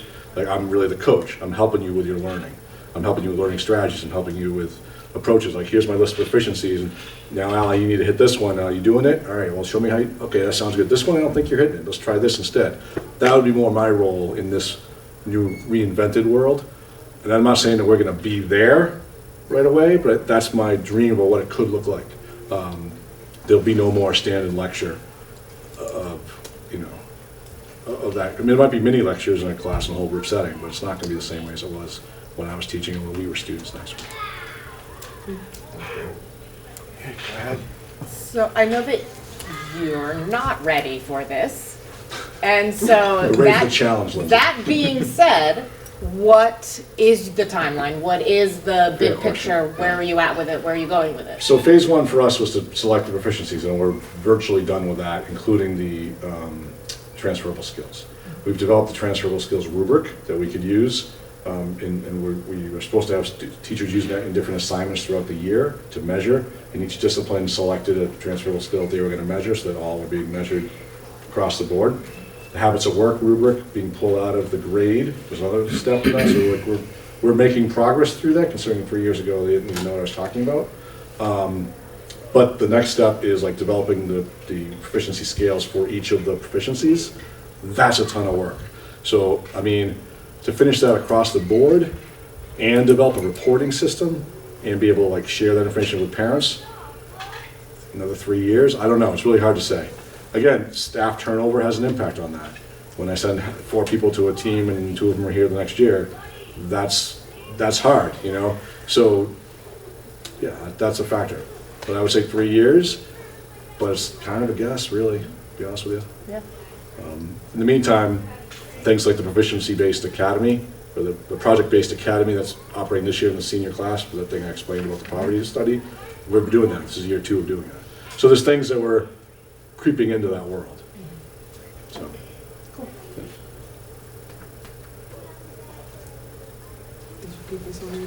Yeah, we'll hear more as you get Absolutely. further down the Tell me road. what you wanna Thank know, you what you very wanna much. That's great stuff. Thank you, Bob. Thank you. Okay, now we're down to tasks. Phil, we had tasked you with the winter activities It's in your packets, status. and Bob can answer any questions on it. All right. Bob, we've enjoyed this so much. Actually, it was in the packet. I read through it. Does anybody have questions about the written material provided? I could have made a mistake and not included in the packet. Okay. No, it's there. Well, that's a financial. It's there. Winter activities financial. I do have one question for you guys about it, though. Sure. So as I mentioned in the mini report here, there has been a GoFundMe page created to help with that campaign. That's outside of, I think, outside of what we've operationally done in the past for fundraising. So I guess I'm a little cautious about, I think some individuals have been promoting it, which I think is fine. For the school to officially promote it in letters or on our Facebook page or things like that, I guess I just want to make sure that I have the blessing of the board to do that.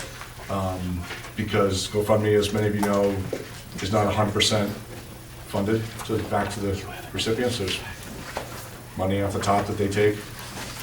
And I don't know exactly what that looks like. It's not much, I don't think, but at value, maybe a % or two. Yeah. So before we start using that as a chief tool through our official capacity as our website or Facebook page, I just wanted to make sure the board has understood that and we're okay with it. Because we don't have a policy that addresses crowdsourcing and fundraising. Do we need one? It's definitely a way to proliferate and expand your opportunities for fundraising, for Yeah. sure.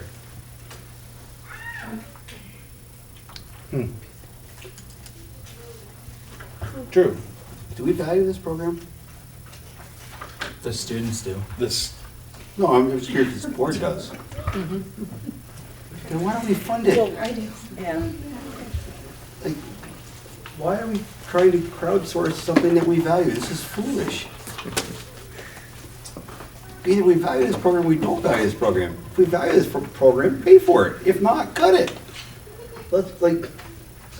We shouldn't be asking GoFundMe pages to fund a program that we think is valuable to our students. And Loria's gone, but she did say we're gonna have a surplus. And we're running under budget. Like, this is foolish. So I will just say one note of caution, that the dollar amount that we're trying to raise is for a very specific component of this. That if you're talking about funding the entire winter activities program, that's a very different animal. I don't know what that dollar amount would be, because you're talking about transport. I mean, we have 11 or 12 different activities we send kids to. Some are here, but some are on buses. There's fees that kids pay. I mean, they're paying a certain amount through even for the Stratton stuff. And the elementary schools are all doing their own things that are separate, and some of them overlap and some don't. But, I mean, we're looking to raise $3,000 to cover chaperones to be able to go to Stratton.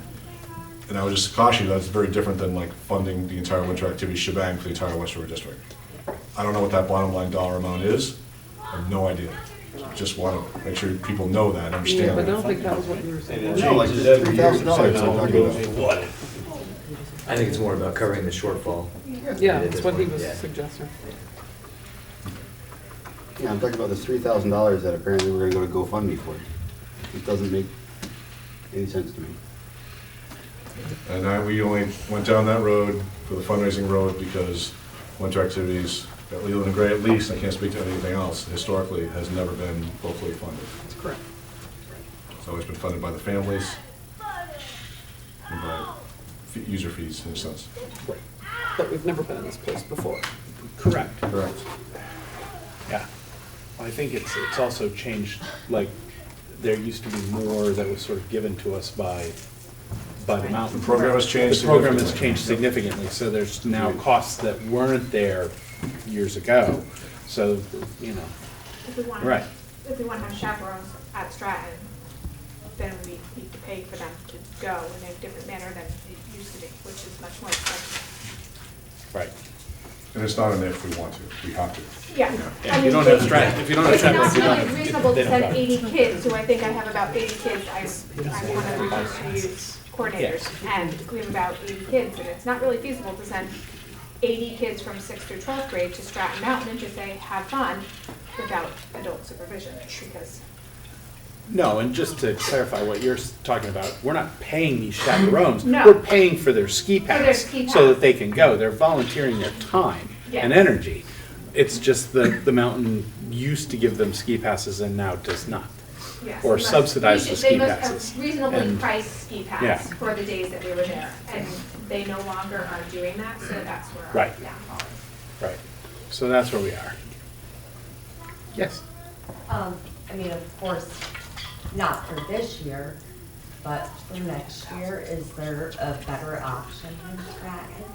So we, in the report I talked about, we did look at Mount Snow and Magic Mountain. Those were the two ones that were suggested. And Magic Mountain isn't open, well, so because we have other programming that we send kids to, they're only open Thursdays and Fridays. And some of the other programs we want to send kids to would not accept us on Thursdays or Fridays because of other commitments they have. So that limited Magic Mountain. From a cost benefit, it wasn't that awful, but we just, the availability wasn't there. And Mount Snow was actually more expensive. Yes, Mike? I think, I'd like to make the motion that we do as Drew suggested and we fund the $3,000 for the chaperones passes. I'll second the motion. Okay. So it's been moved and seconded. Is there any, we'll continue discussion, I guess, on this. We have a handout there. I know you can, Luella from Newfane, I know you can purchase ski passes for the days you want in advance, like $30 a ticket. Maybe that's a more affordable route if you're just trying to buy every Wednesday for the season for however many chaperones. Yeah, the pass we were looking at was a afternoon with a buddy or something like that. It was a special program they have where you ski with, there's like two people with a half day each for our 6 days, but we need like 12. So that basically is that cost. Trish? I agree with the motion that's on the floor, but I do think that we need to look beyond this to subsequent years and look at equity. Is it, are we offering this to, are we offering the same thing to all of the students in all of the schools? It's just something that we should think about moving forward. I love this program. I think it's fantastic. But I think beyond putting a Band-Aid on something, we just need to think about, okay, so what does that mean for subsequent years? Right. I agree with you. Oh, sorry, you're behind the pole. I'm behind the pole. Yes. I just have a question. Last year, so thinking about the equity for the elementary schools, I know the now no longer existing Townsend board gave up their pay to pay for a bus for our kids to go swimming. So if elementary schools run into this same situation where we can't find drivers, will this board help us provide that transportation for them? That was my thought. Because you're offering this to, same kind of thing. I don't know where the numbers lie yet.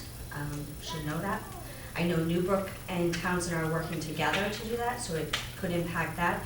But it's something to think about, that if you are offering this, and I value this program immensely, that's why I take it on, but I think we have to look at that if we have to ask families to pay for a bus to go swimming or ice skating, is the board willing to help us out and pay for that? Do students still pay, do families still pay to go to Stratton? Yeah. So, I mean, it's really complicated if we start to talk like this. I mean, this is sort of an exception. It's not about transportation. It's sort of an exception to this. Students still do. The kids are Families. paying Right. the flat rate. Each kid who has to ride a bus somewhere has to pay a flat rate to go to that, whether it's Brattleboro to swimming or skating or whatever, or if it's just Stratton. There's a flat fee they pay on top of what they have to pay for their pass. Right. And of course, we have events that happen here that are free for families that can't afford anything. There's several that happen here that are free.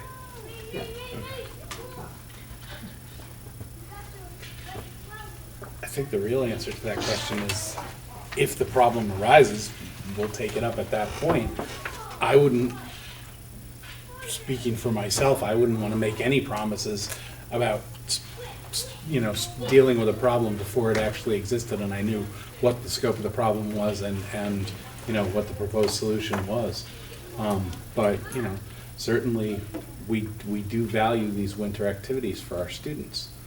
You know, Lindsay? I just would say that this particular, the downhill skiing program is a different beast than all of the others. It is a bigger beast. It requires a lot more funding to go into it. It's not the inexpensive option ever, and, Never was. right. And so I just think that certainly for this year, that covering that fee makes a lot of sense.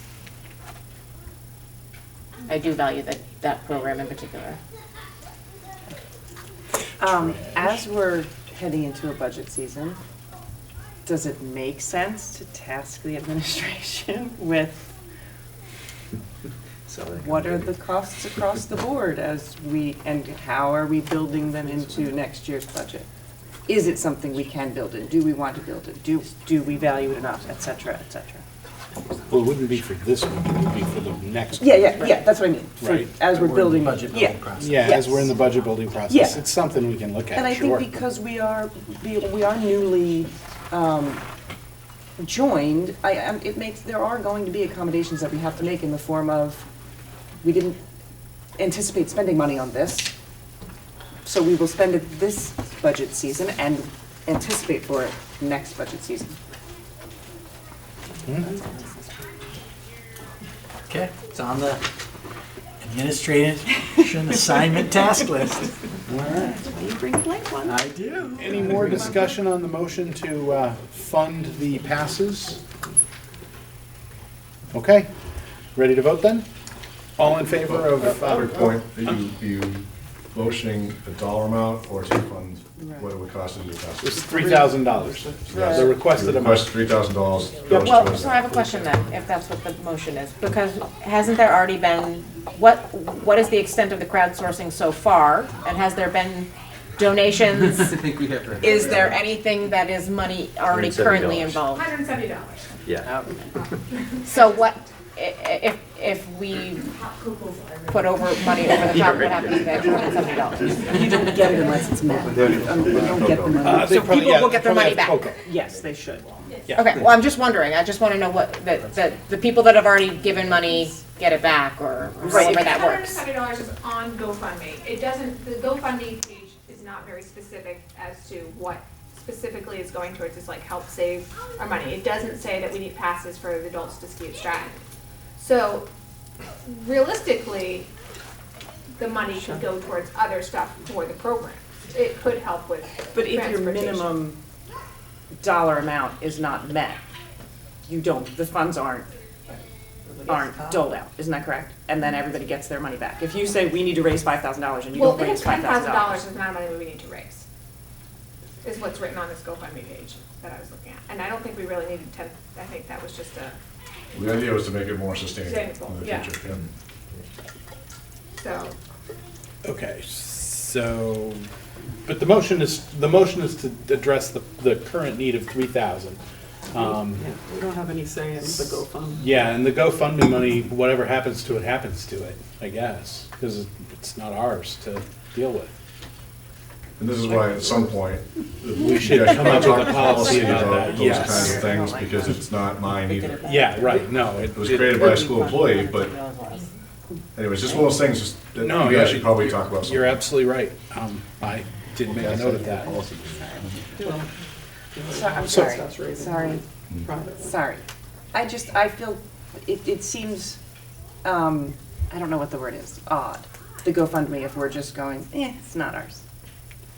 Can we address it at a later date, what that money is for and how it's the responsibility, or am I opening a can of worms that? Well, we don't have a policy about it. We didn't start the GoFundMe. That GoFundMe money is not ours in any way, shape, or form, nor does it belong to the school.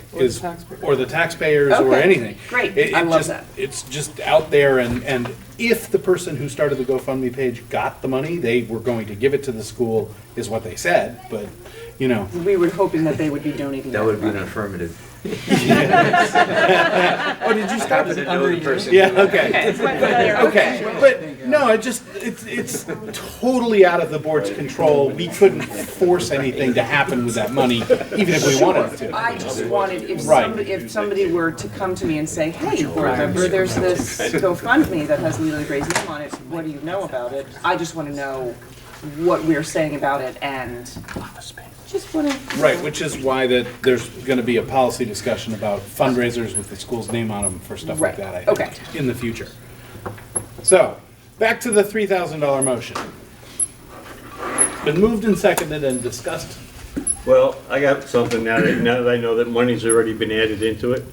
Until we know for sure exactly what happens to that money, does it go back to the people? Does it lose percentage? Does the GoFundMe people take their 1% or 2% of their money? And, you know, these are things that we need to know before we make this decision. Okay, you don't have to know all the answers to make the decision. Okay, that's fine. I disagree because the GoFundMe money is not ours. If they raise $10,000 that they have said that they will put into this program, there is no way for us to, they could change their mind. I mean, I'm not saying that they will, I'm saying that the possibility exists. It's not our money. We don't have control over this money. That's really taking GoFundMe to another level. That's not the implication. That's not what I'm trying to say at all on this. It's certainly. But the thing is that this isn't. You know, it's not like, oh, we might have some money from another source that's ours to deal with, because we don't know. We either pay for the deficit in the passes, and then the GoFundMe people cancel their campaign, still put it into sustainability and give it to us, at which case next year when we have this discussion, oh, we have this generous donation to do this from the GoFundMe campaign. But for right now, I don't think the GoFundMe campaign's amount enters into our decision at all. We're either going to fix the problem for this year because we want to, or we're not. That's $3,000. No, the $3,000 problem. That's not the issue. The issue is people have donated money for a specific reason. But that's not the motion. The motion is, do we spend $3,000 or not? But if people donate money in the name of, for the school, okay, for winter sports skiing, and that money doesn't go to winter sports skiing, it's fraudulent. They didn't give us any money. They didn't give us any. No, but I'm sure she's not going to hold on to it once she gets whatever money's raised. You raise an excellent point, which is why we can need make to a have a donation. policy discussion about donate it. fundraisers in the future done in the name of the no doubt school about for a it. program that we may or may not fund. But for the purposes of this one, it's, do we fix the problem or not? You're pointing out the reason why we have to have the larger discussion, because this is money that we don't control and can't have, We don't have any say in. we don't have any say in. And we should have a policy on that. Therefore, before we make the decision to spend the money,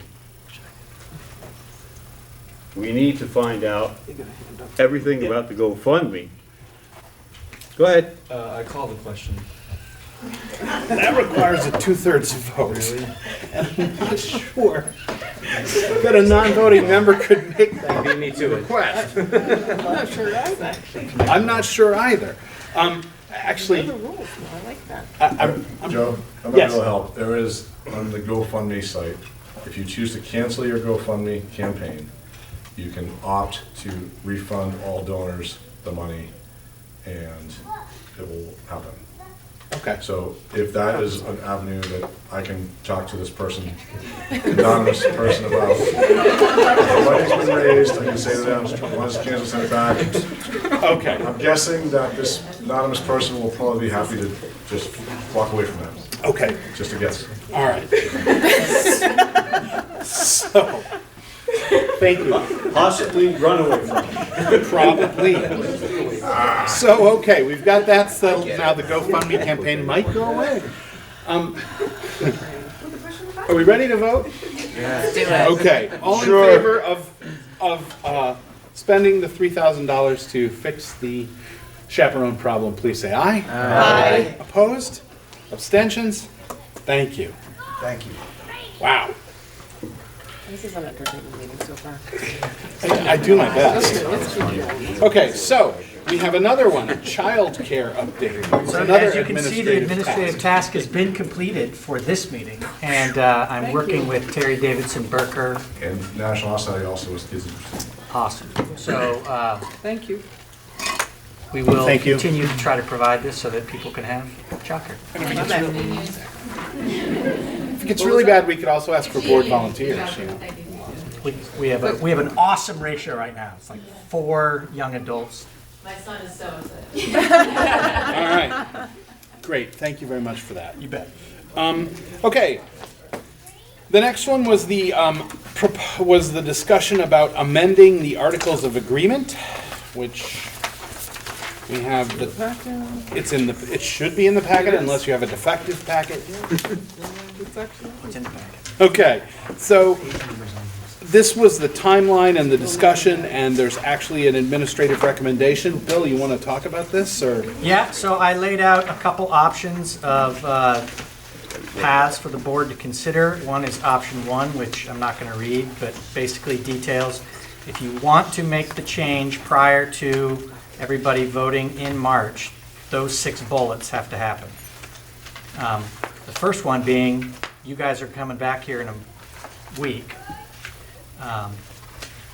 I would have I'll just read it, right? You guys make a decision to do this. I'll hire an attorney to draft up the warning to amend the articles. You'll come back here in a week and you'll vote at a special school meeting to amend the articles. Then you will hold a vote. The earliest with amount of time would be December 3rd. You'd wait 30 days for reconsideration on January 2nd, and then you could hold your vote on March 25th, 2020. And what that means is that the entire district of West River would vote on one budget, pre-K through 12, rather than what we do now, which is required by the Articles of Agreement, which is split into a pre-K through 6 budget and a grade 7 through 12 budget. So that is option 1. Option 2 is wait. Hold the vote just like you did last year. Do not ask your electorate to come out and do a vote in December.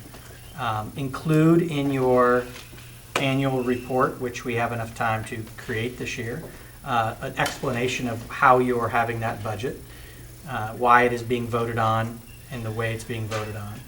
And then use the November 2020 presidential election, which has the highest turnout, to reconsider the amendment of the Articles of Agreement at a time when people are naturally going to vote. So that is my recommendation, but it is for the board to decide. Thank you very much. Any discussion on that? I mean, I agree with the recommendation. Yes. I do too.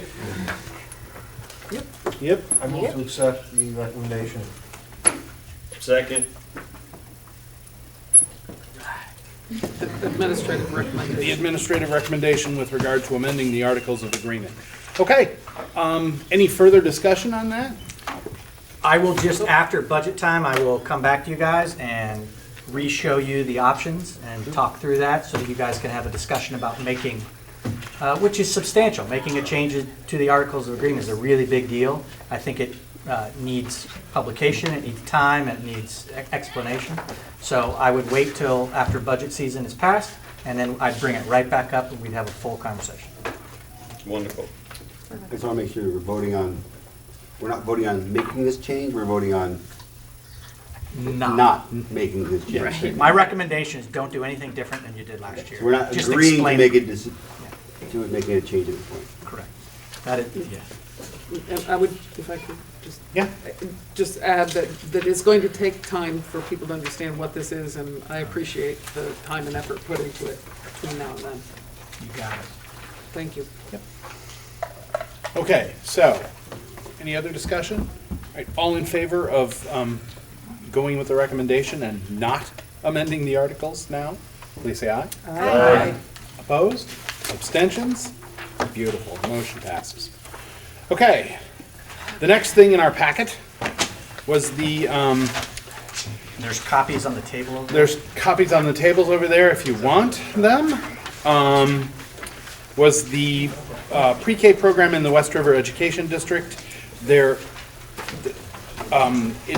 top part of this document talks about the current status of the pre-K program and how many students are utilizing it, and what's going on, where they are, and what's going on in each building. The bottom section is questions that, as I understand it, were raised by the Principals Advisory Committee in Newbrook, right? That's correct. And that this document was basically created in response to those questions. So, Except for number 8, which I added. Except for number 8. After your last meeting and getting more questions so that I could put it all in one document. Okay. Okay. Thank you. That's good. Well, I haven't dived too deep. Okay. So everybody's had a chance to review the report. Questions? I have some, but I'll hold them. And Trish? Should I just go to you first? Very verbal this meeting. Yeah, that's So, Bill? Yes, ma'am. On question number 8 that you added, Yes. what would the cost be? Well, I don't know because I have not explored that. I just was posed that question and wanted to make sure that it made it into the document for you all. If there was a direction to find out more information about it, I wanted you to have a preliminary thought about it. I do know that we have some board members from Timpson Hill that are present here tonight, but I have not investigated the costs, what the arrangement would be. I know it's possible, but it's possible in multiple different levels, and so I have not investigated that at all. Okay. Do you have a question? Okay, well, I just had one question before, and then we'll go out. What? Go ahead. I'm waiting for you. You're gonna ask what I was. What? Go ahead. No, I don't know. So I looked at it, it's like there's 32 kids in pre-K right now? There are 32 students in the West River In the pre-K. West River District in pre-K, and the distribution is 31 Townsend, 1 Jamaica? That is correct. How does that work for the 1 Jamaica kid? It is as you see under current status, it's a pre-K K1 classroom with a total of 8 students. That's great. Educationally, is that? Well, I won't be making any judgments educationally because Well, no, I mean, just sort of like, Jamaica. okay, sure. I mean, it just seems like that's a really broad classroom. Given what I was watching, when I toured the program in Townsend Friday, I'm like, how does that work with, 1 pre-K, 1 K, 1 first grader? Those are very different age levels and classrooms and things that go on in there. How does that work? Well, there's 8 children, and so there's a lot of individualized and a lot of independent and collaborative learning. I can't speak to the levels of those students. There is some co-teaching that happens in there as well with the special education teacher and other support personnel. Okay. I don't disagree that it is a large age range. It certainly educationally is not impossible to provide what those kids need. Otherwise, I'd be very concerned about what's happening in there. I also sort of stepped into changing the grade configuration, and it made the most sense in terms of the number of children to configure the grades in the way that they're currently configured at Jamaica. Okay. You had a question? Yeah, well, I'll just make a comment on that. I actually think that's kind of exciting to be able to have the variety of ages, and I think that any good teacher can handle that easily. And so that one doesn't worry me, and if the parent's happy, I think that's great. My question is around number 1 here, the $50,000 to build out and material costs. What does that mean? So I tasked our Director of Operations to go meet with Mr. Kabachnik in the building and the custodian there and to study the possibilities of where it would be located.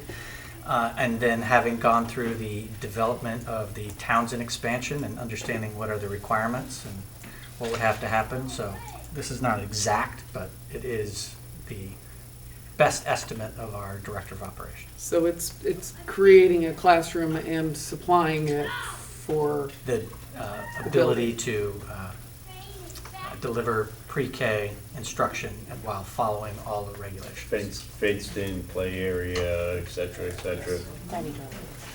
You know, we're, So it's it's what would cost to bring it there, and then that's not an ongoing or anything like that. It's very clear. That would be a one-time cost. we're on a slab, so plumbing is a really big issue. We would need, without a doubt, extra toilets and modified toilets for littles and things like that, that would rack up quite a bit of spending. Yes. Okay, thanks. Somebody, Yeah, well, I had a comment. Go ahead. I just wanted to make, because I just wanted to mention on question number 8, that scenario points out that Timpson Hill would be basically a satellite of Newbrook Elementary. That's kind of the scenario that's outlined there. But there is another option as well, that in doing some research with the AOE, that is also a possibility that could be, I don't know, researched by the board, or maybe folks from Timpson Hill could look into it. But basically, in talking with the AOE, I'm just gonna read it so that I don't mess it up.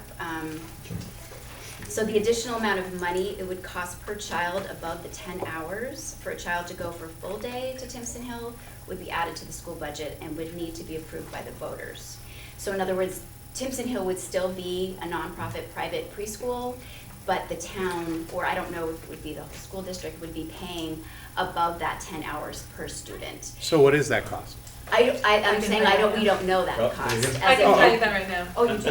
Yeah, so the tuition of Timpson Hill above the Act 166 is $7,758 per student.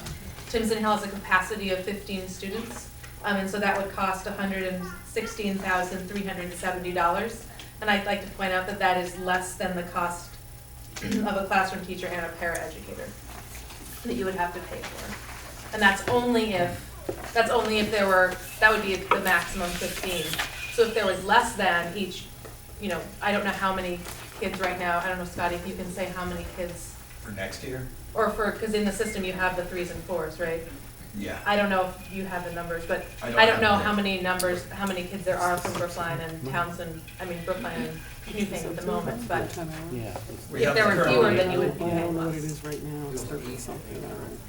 Because it changes every year. It goes up. Just another thing. One second, we had a question here, and then we'll go back out there. The only thing I was gonna say, just to go back to the one pre-K student in Jamaica, I'm not an educator, but it sounds almost like a Montessori-esque environment. There is Is some that, choice and hands-on things that happen there, which are awesome. Yeah. that's all I wanted to say. Okay. I wouldn't want to package it in that way. Sure, but- absolutely.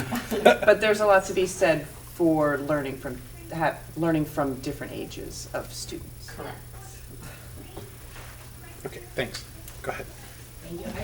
One thing I think that was important for all of us to be at the board here is just that this is Timpson Hill's been around for 30+ years, play-based, nature-based preschool, right? It is focused on a learning environment for 3 and 4 and 5-year-olds until they're ready to go to kindergarten. It is focused on preparing them for continuing their education, and it's licensed, it's accredited, it's 5-star accredited, and if there is a way to, what is it? NACE accredited 5-star program. Thank you.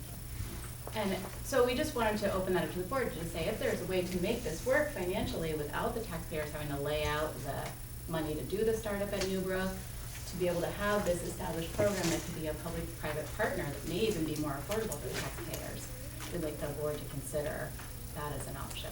We'd invite you to come for Timpson Hill.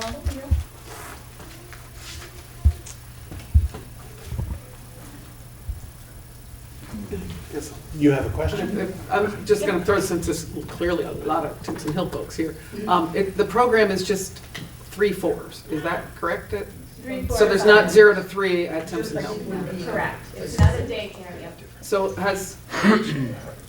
for me, this, learning starts when children are born, so for me, they're just learning centers and whatever.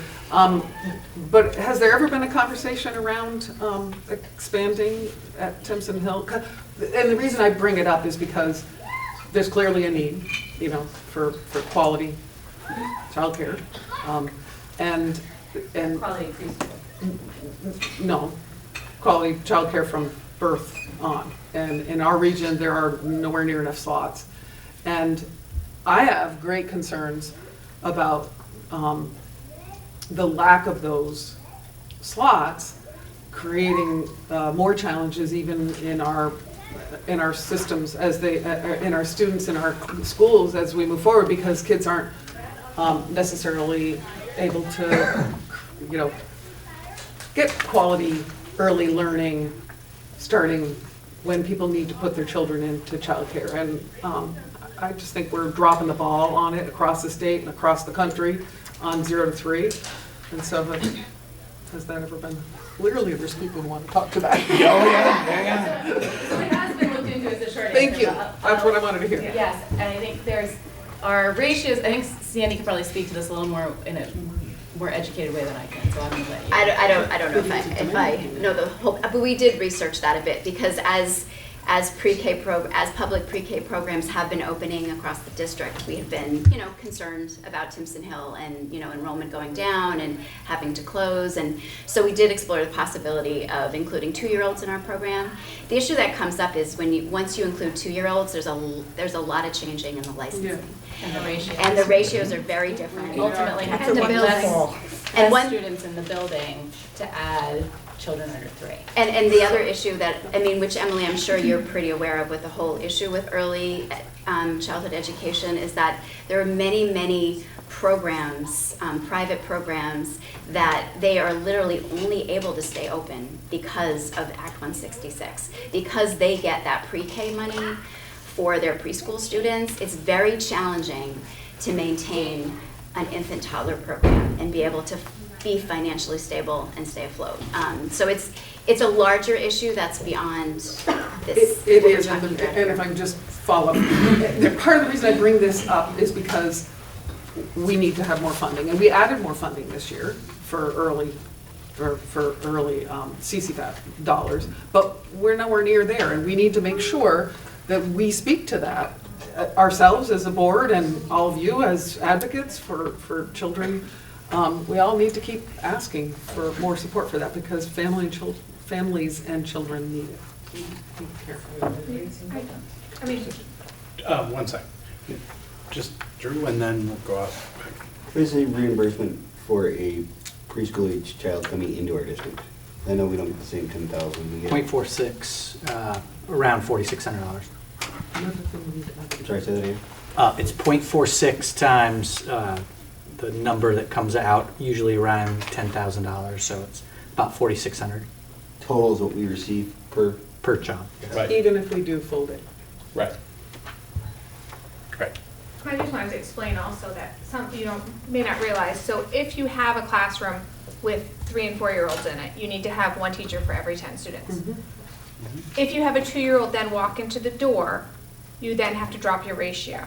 Yeah. And you can't have a group, there's group size laws, and ratios change. So even if you have a whole elementary school and you have a 3-year-old walk into that classroom and is in that classroom, your ratio has to immediately drop to the lowest the lowest age. So, so the cafeteria, anything, the bus, so if you have, as soon as you put a 3-year-old on a school bus, you have to have one staff for every 10 kids on that bus watching. Even though most of those kids are not of the age, you still have to drop to the lowest ratio. And I think that that's what people are forgetting, is that you have to drop to the lowest age. Al? Is the 15-student cap, is that a function of that ratio, or is it physical capacity? Square footage by licensing. Yes. So the square footage minimum per child. So with the size of Timpson Hill, we can have up to 15 at one time. There is additional space in that building, so the school utilizes the downstairs. I don't know if you're all familiar with, it's in the old supervisory union building on Timpson Hill in Newfane, and there's upstairs that's set up as offices. that's currently not used by the school. We lease the entire space, and there was some exploration about could we do younger children up there? Just doesn't work, the numbers and the everything. Stairways. Right, everything. But that's the other thing that could be part of the discussion is, is there office space that the district could use if we had some arrangement with the school? Great, so the reason I asked was because I wanted to point to Scotty next. How many do we think could possibly be coming in? I mean, I was thinking more than 15 potentially between Newfane and Brookline at some point, if not now, at some point. Over the years that I've been at Newbrook, we've had about 15 kids roughly every year coming in as one cohort. So I guess we could probably count on, if we were talking about 3 and 4-year-olds, we'd probably be talking about 30 kids. Now, right now, it looks like from Bill's research, it looks like we have 2 from Brookline and 6 from Newfane. That's just in the western part. Yep. So there's 29 students out there that some are at Timpson Hill, some are at Susie's, some are in Brattleboro. I think interestingly about Newfane particularly is that there are a lot of people that live in Newfane but may work in Brattleboro because of the proximity, and a lot of and that could work the other way up the valley too. I mean, we've had people that have worked at Leland and Gray that perhaps would have chosen a situation for their child that was closer to their work. But we do get bills from 4 or 5 different, for the $10,000 from 4 or 5 different providers. Go ahead. If in this, what would it cost to create a program at Newbrook? In that question, how many students are you assuming you can fit at Newbrook? Well, we looked at the classroom that is now being leased to the SU, and I didn't do that. I didn't prepare that. Bill, do you know the answer? What was he basing that figure on? We would place on one classroom, so it'd be the 20 students. So, are there different square footage requirements? We have larger. It's just well, Timpson Hill is No, those are large rooms, the ones that they had down there. So you think it's 20? 20 would be the max. Max. Yes. And Timpson Hill was 15 total in the program. I just want to. Go ahead. We did a little research, and I'm not sure if it's all square footage, but there was talk about the septic system and getting that certified to go up to 18. That was a conversation the board had several times. So it's by square footage we can go any over 15. Joe, could they please state their names, because I have no idea who anybody is. Oh, sure. Sorry. When you speak, could you please tell everybody who you are on the camera? Yeah. I'll Thank say you. it slower next time. You're speaking about the Timpson Hill board had that conversation, Yes. right? Because I'm Yes. going, did we have that conversation? Don't do that. Yeah. Drew, you wanted to speak? Please. So, I'm trying to take notes here. number 4 says that we currently have enough space for all the students that wish to enroll in our programs. That is correct. So, are we having this conversation because we have people that are wishing to use our programs that don't have access? We're having this conversation because we created parent advisory committees, and part of the pathway of parent advisory committees is if they have questions for the board, they flow through the principal, and then they come to the board. And this was a question that was asked at a board meeting, and I was tasked with providing a response. So we have parents from Newfane that have asked us to provide that at the school? To explore having a pre-K program in the Newbrook Elementary School. So this interest is not generated here, it's generated from parents that are in Newfane, Brookline. That is correct. Okay. That's what followed. Yep.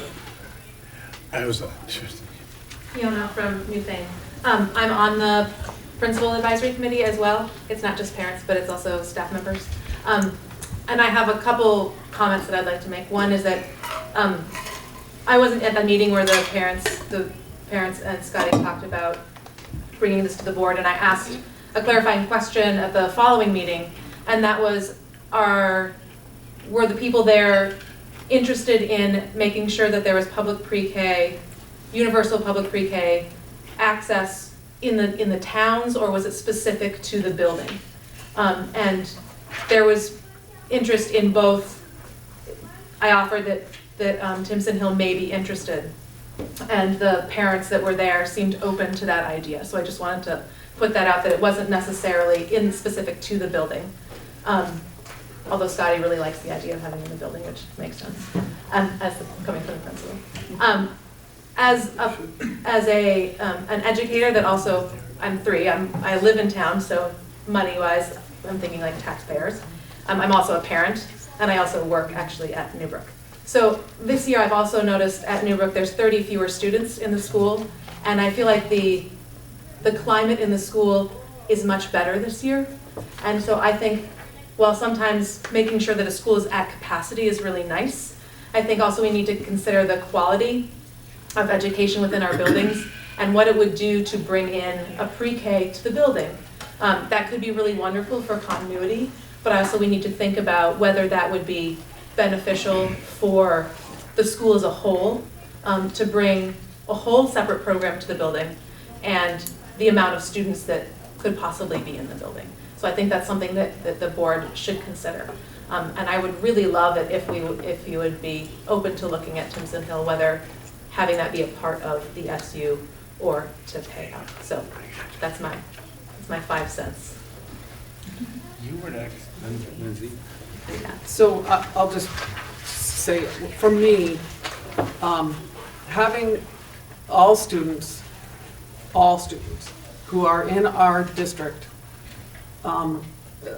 able to have access to quality early learning environment, like I was able to witness, we were able to witness the other day at Townsend, is really important. And I mean, I know that we're all in agreement on that, there's no question. What I love about our pre-K programs that we do have here in the West River District is that there is more opportunity for everyone to access them. And so we have all-day programs. We even offer, in Townsend, we offer before and after care for a cost. I believe there's a cost, but it's a reasonable cost for parents. So this is really helping our families who might not be able to access these quality programs otherwise. So my whole goal, if we're going to have this conversation, is to make this work for our families and for our students, so that they're all the more prepared when they, move forward in our public education system. I just want to say that, so wherever we're moving forward, I think we need to be just keeping that focus. Go ahead. Equity. So I just think that based on all of the conversations that we've had tonight, that maybe we could task Bill with speaking, working with Timpson Hill to figure out what that could look like, so that we could have an educated discussion about what our real choices are and what that means. And could that include the pros and cons of having building-based? Oh, yeah. Because I think that's a really valid conversation. Yeah. Just sort of everything we all just talked about. If you could just work it all out for us, so it's like super straightforward. I can do that. Go ahead, Trish. And just to Catch you next, Trish. tack onto that, Tack away. are there already pre-existing situations like this in other places that are working? Drew, go ahead. Hang on, Scott. You bet. So from a building committee perspective, we have lots of exciting failing infrastructure now. So the idea for me to think of taking on another facility when we don't need to, I would be really hard to support. We already have a lot of buildings, a lot of maintenance, a lot of infrastructure upkeep, and I would ask that you, as your Director of Operations, to consider what that would look like. Well, there would have to be an impact on it. One of these proposals that's been put in front of us.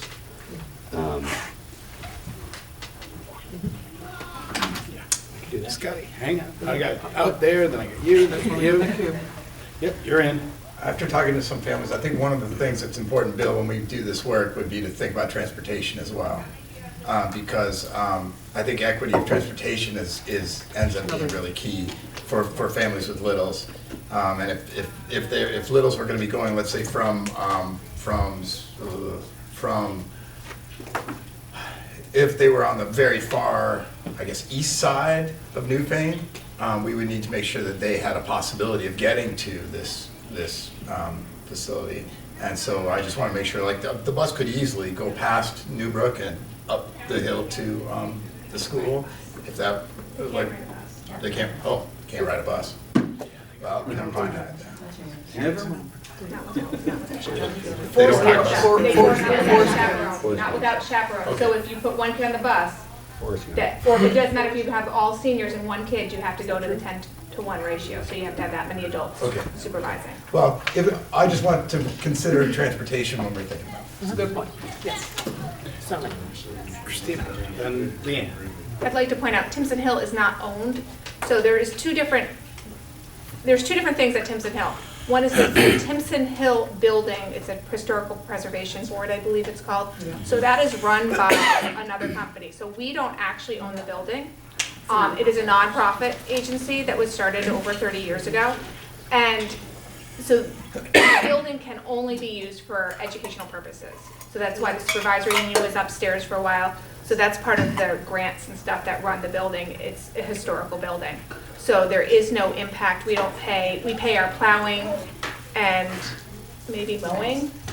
We do not pay for any maintenance of the building. We pay to clean it, but I mean, we clean it ourselves, but we don't. So all of that, if something breaks, we call the Timpson Hill board and they have to fix it.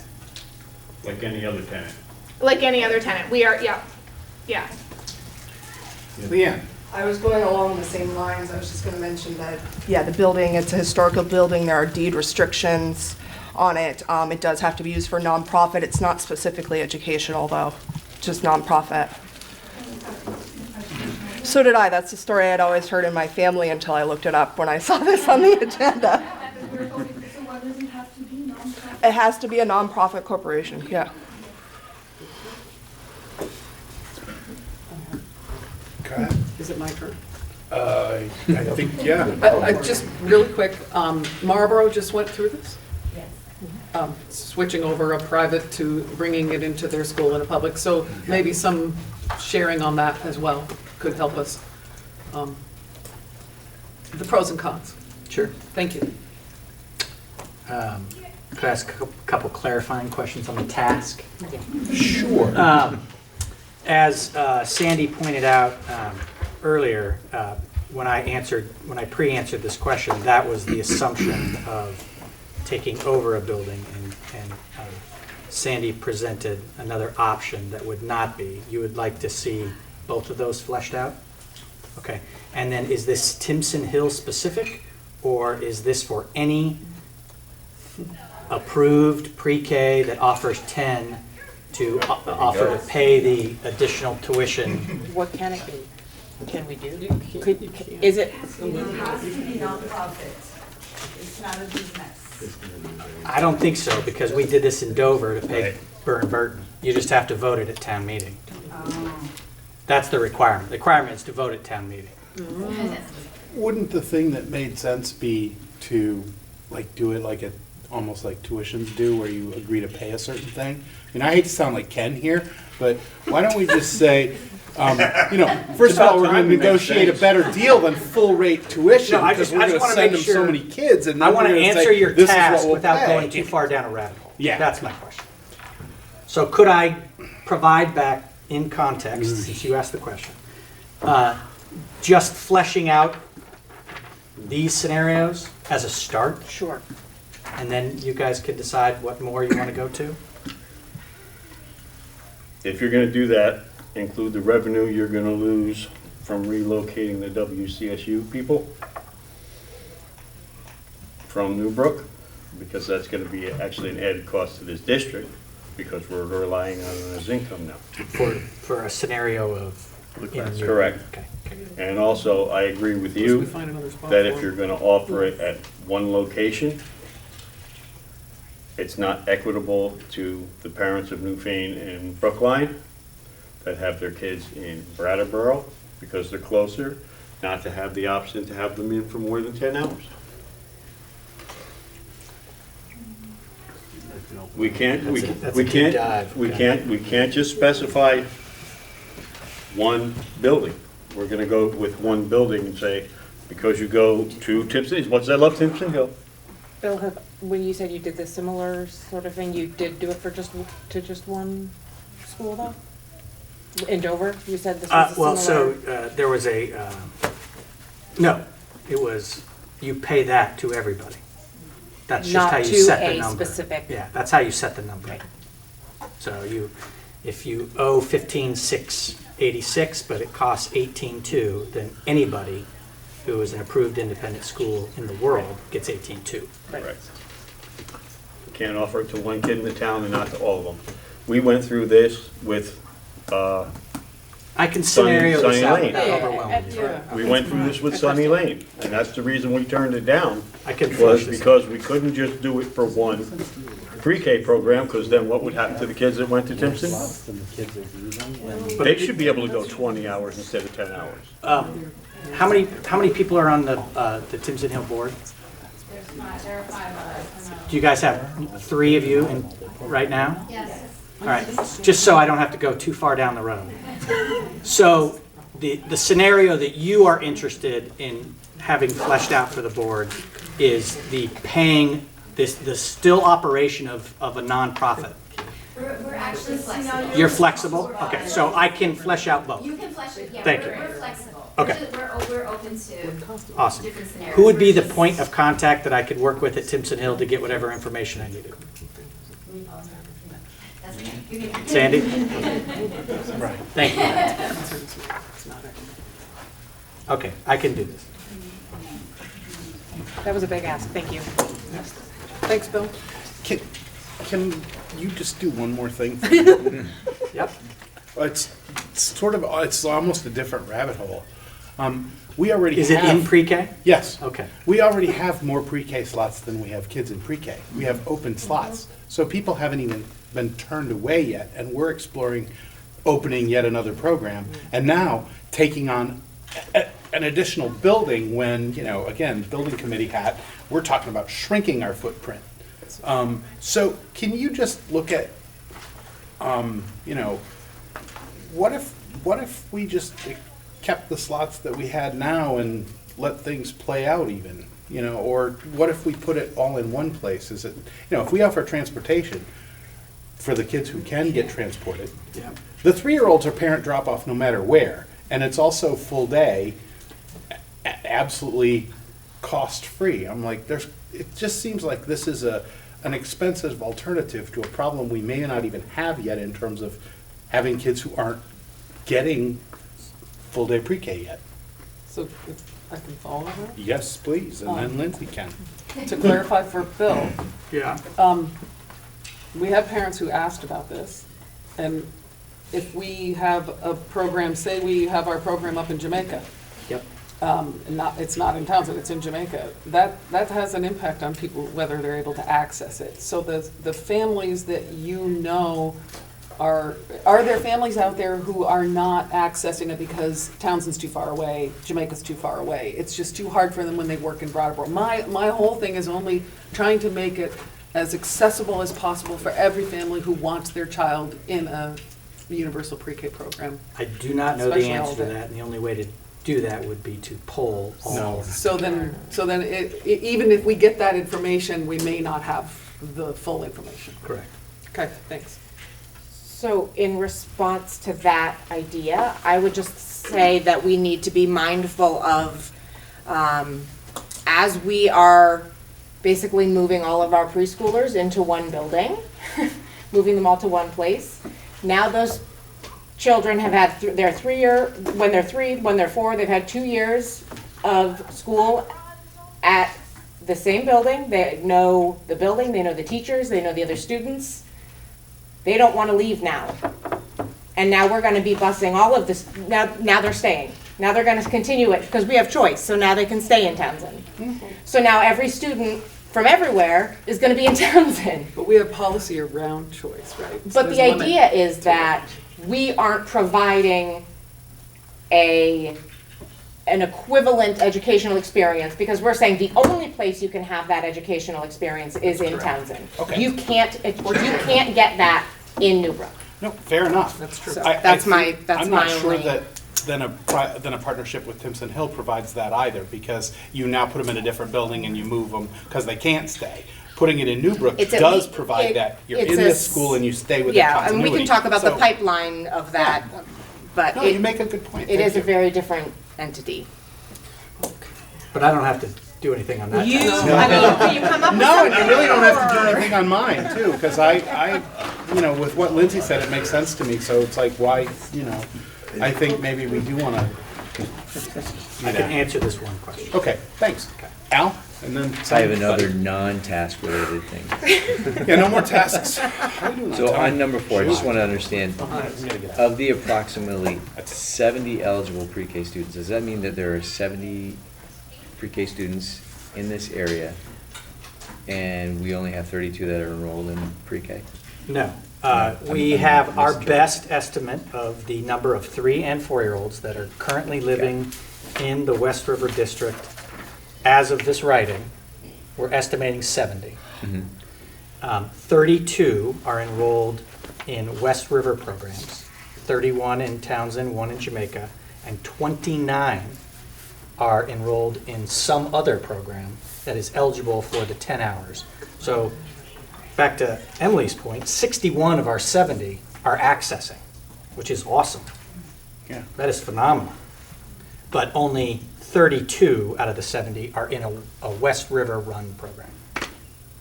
Okay, so then the question again becomes, by not having something in the Newfane area, are some of those folks not accessing more than the 10 hours that they do under a private scenario and could tap into a full day and be equitable across all areas of the district? I don't know the answer to that. I don't think anybody knows the answer to No. that. That's our question as a board. Somebody Well, I'd help, like to yeah. comment. I just wanted to reiterate what was said by both, what is your name again? I'm sorry, I can't see. Al. By Al and Emily, which, I mean, it is hard to know that. I think the reality is if you did have a pre-K in Newfane, a lot of those families would send their kids there full day. I mean, it's hard to know that now. Yeah. It's really almost impossible to figure that out, but I can imagine that there's a lot of families, because of the proximity to Brattleboro, they don't want to put their kids in pre-K in Townsend, and it's a lot more convenient for them to either have them at Timpson Hill or to have them at a pre-K program in Brattleboro. So, but again, like you said, it's hard to know until it was opened whether that would be the case or not. Scotty? One other aspect of this that I found interesting, last year we had a little bit of a scare with one of the other providers going out of business, right? That was last school year. And there's another aspect of this. We have an obligation to educate children, and 3- and 4-year-olds benefit tremendously. We all know that from having education prior to school. But there's also another aspect that this group offers, which is like the days off and the summers and all of those things that the public pre-Ks don't offer, that they do offer, have a lot of value. And so if I would just suggest that we also consider that if a business can't run because we determine that we'd rather have a pre-K in our building, which then we've got to consider whether or not the town is going to have those other services for families that need them. So on a snow day or on, can you give me an example? Summer programming or vacation week program, those kinds of things. And I know that that's just another thing that's going to complicate things because we can't make any predictions and we can't, but these are real factors. And last year when the other pre-K was closed, that really caused quite a stir in the 2 communities that I serve. And the children that are in kindergarten now, I could just imagine, we've known them for 6 weeks now and we love them, and I can't imagine what those families were going through. Thanks. Thank you. All right, Oh, we got one more. go ahead. I just want to point out one thing. Advertising about the pre-K is huge. I didn't utilize it until last year because I didn't realize I could send my Wyndham kids to the pre-K program. So I sent them to Springfield and just assumed that they would pay the 10%. So I think making sure everybody outside your area knows, because I pay for the pre-K, but it's much cheaper than what I pay for daycare. And I think some people don't, outside the area, just don't know. I should just reiterate that briefly, 100%. I live in Townsend, and I had no idea that Townsend had opened up to 3-year-olds. I mean, I'd already enrolled my daughter in Townsend, but I was like, how did I not know this? I live here. Okay. Thanks. Let's put that in the annual report. Yeah. Well, you have tasks now. This will be continued. Okay, so are there, moving along, I guess, because we are done, right? Bill has tasks, research. Are there any other administrative tasks? No, but there's some committee tasks. Can we get to Yeah. Nope, time to go. Nope, I'm sorry, we're behind schedule. We're gonna push that to the next agenda. So we do have committee tasks, and I'm not sure, I know building committee hasn't met, but we sort of had our charge, but we'll actually put something in writing for the next meeting. Budget met and has a chair, Al. Yep. You want to talk about your charge for the board to consider? No? I don't remember what it was. But you'll bring it down to to the next Bring it meeting. to the next meeting. Okay. All right. And then we've got policy. Again, policy has been going for a long time, and I think policy's charge is pretty well established, right? Did you write it down? Bill, that we had extra, the policy met and had questions? Yep. Yeah, you guys. It's not get written down either? Okay, so for the next meeting, everybody write down their charge and actually bring it. Although It's in policy, there, I saw you it. had yours from before. We were charged with policy was charged with 3 different policies. PBR was decided to be put off because of the presentation. No, your written charge for like your general committee charge. what do we to do? Vet policies for the board or whatever your, the total committee charges. The specific work, is there actually a policy committee report? No, you're bringing it next week. You're bringing it next meeting. month. Next meeting, okay. All right. Page 2 of the agenda. It's Minutes, just the they're all consent in your- agenda. they're all in your Minutes are table. here if you need a copy. I'll make a motion to approve the consent agenda. Second. Okay, that's the bills and pay orders and the minutes from 9/16. September 16th and September 23rd. All in favor, please say aye. Aye. Opposed? Abstentions? Beautiful. Do we need an executive session? You do not. We do not. Move to adjourn. Next meeting is November 18th. Remember to have your policies. We've got a motion to adjourn on the floor. All in favor, please say aye. Aye. Opposed? Thank you.